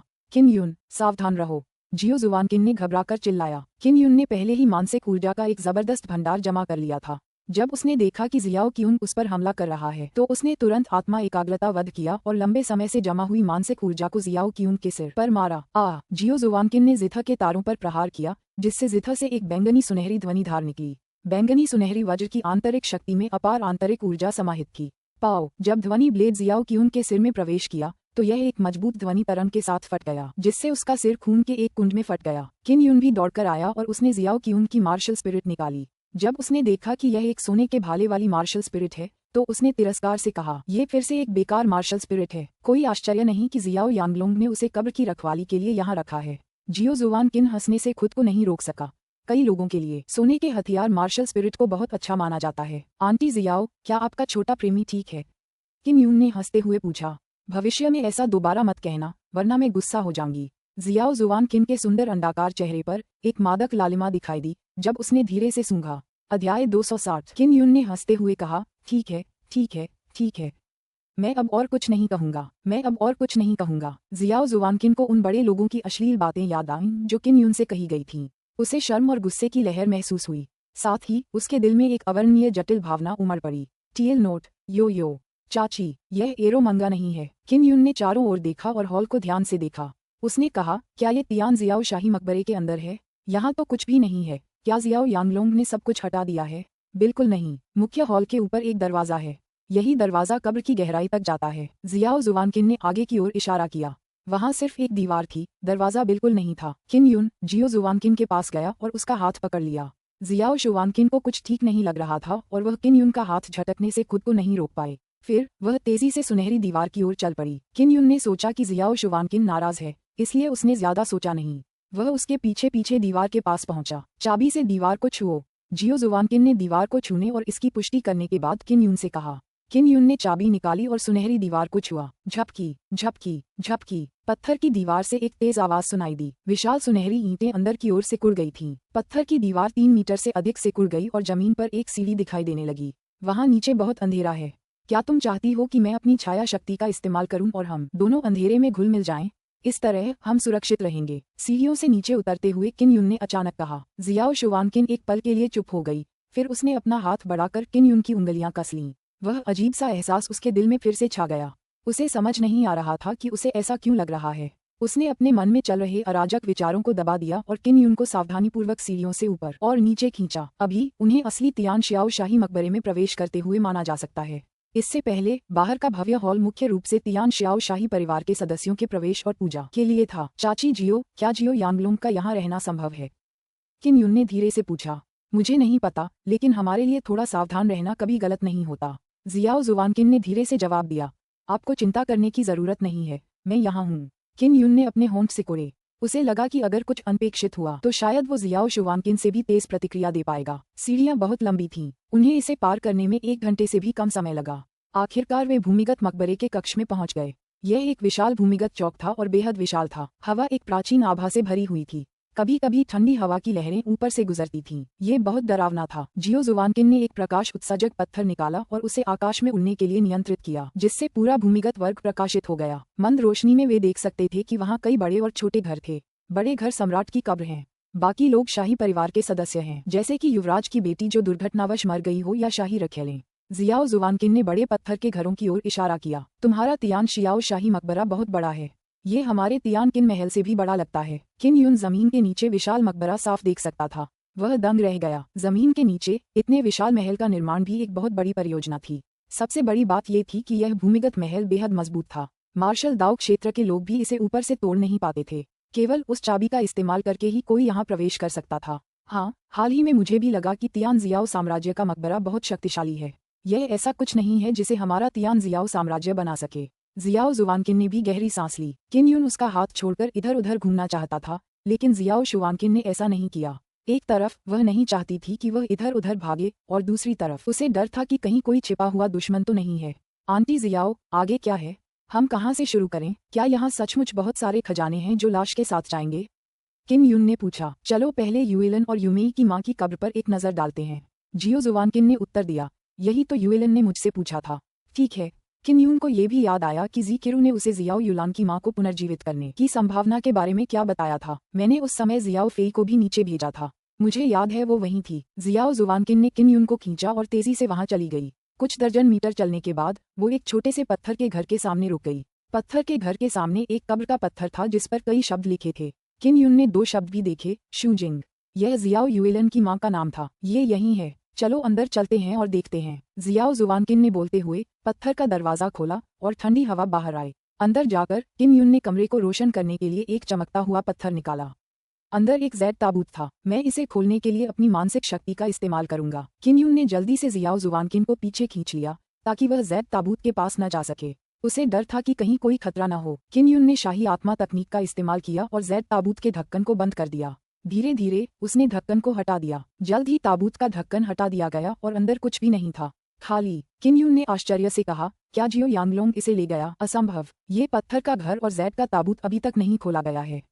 ये खाली कैसे हो सकते हैं? जियाओ जुवानकिन को बहुत बड़ा सदमा लगा और उसकी घबराई आंखों में डर साफ दिखाई दे रहा था। किम यून ने जल्दी से उसे पत्थर के घर से बाहर निकाला और कहा, चलो अन्य जैद ताबूतों को देखें और देखें कि क्या हाल ही में दफनाए गए लोगों का भी यही हश्र हुआ है। जियाओ जुवानकिन ने किम यून को 5 साल पहले दफनाए गए एक पत्थर के घर में ले जाने से पहले सिर हिलाया। ये तियान जियाओ के पिछले सम्राट की उपपत्नी का घर था। वे अंदर गए और जैद ताबूत खोला।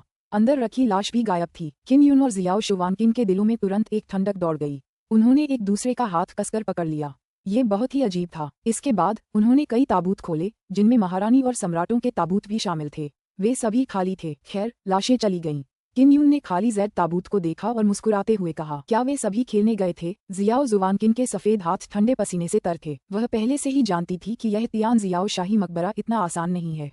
किम यून ने ध्यान से जैद ताबूत की जांच की और अचानक देखा कि जैद ताबूत के अंदर कुछ शिलालेख खुदे हुए थे। उनमें उच्च स्तरीय स्थानिक आत्मा के शिलालेख भी थे। अगर कोई ध्यान से न देखे तो उसे पहचानना मुश्किल होगा और उसे लगेगा कि यह बस एक सुंदर डिजाइन वाला जैद है। आंटी जियाओ, क्या आपके साम्राज्य ने ये सभी जैद ताबूत बनाए हैं?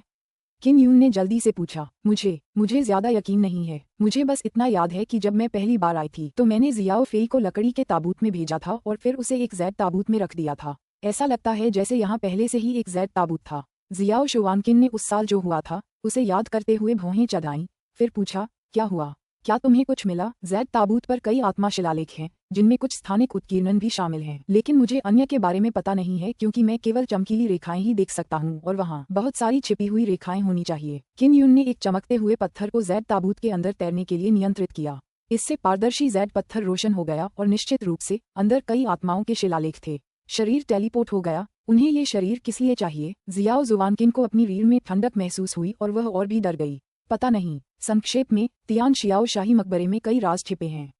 हो सकता है शायद सिर्फ तियान शियाओ के सम्राट को ही पता हो, लेकिन अब जब शियाओ यांगलोंग ने सम्राट को बेसुध कर दिया है तो उन्हें इस राज की कोई भी बात याद नहीं रहेगी।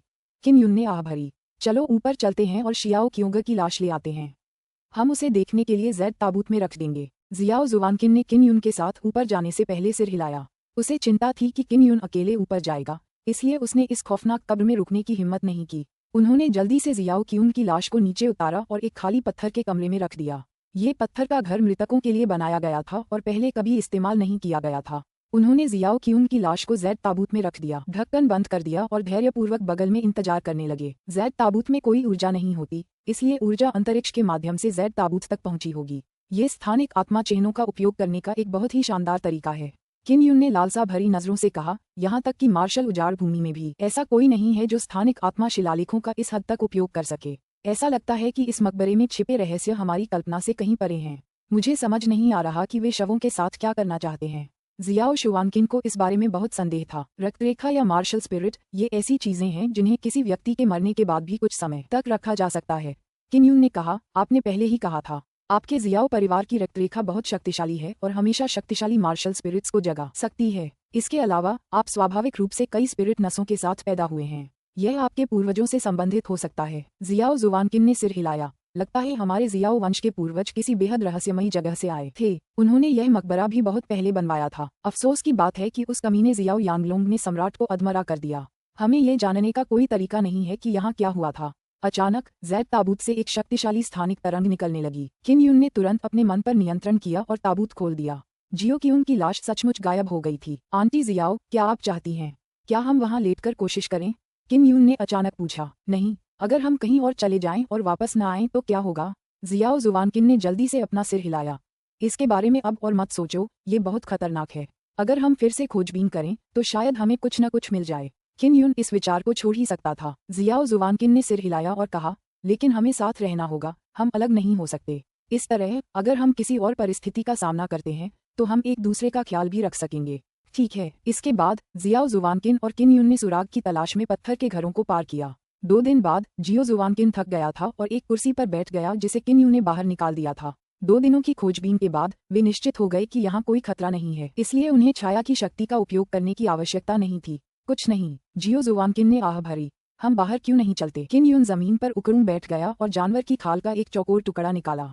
उसने जानवर की खाल के ऊपर चौक में पत्थर के घर बनाए और कहा, मुझे कुछ मिला है। यहाँ पत्थर के घरों की स्थिति एक खास पैटर्न पर आधारित है।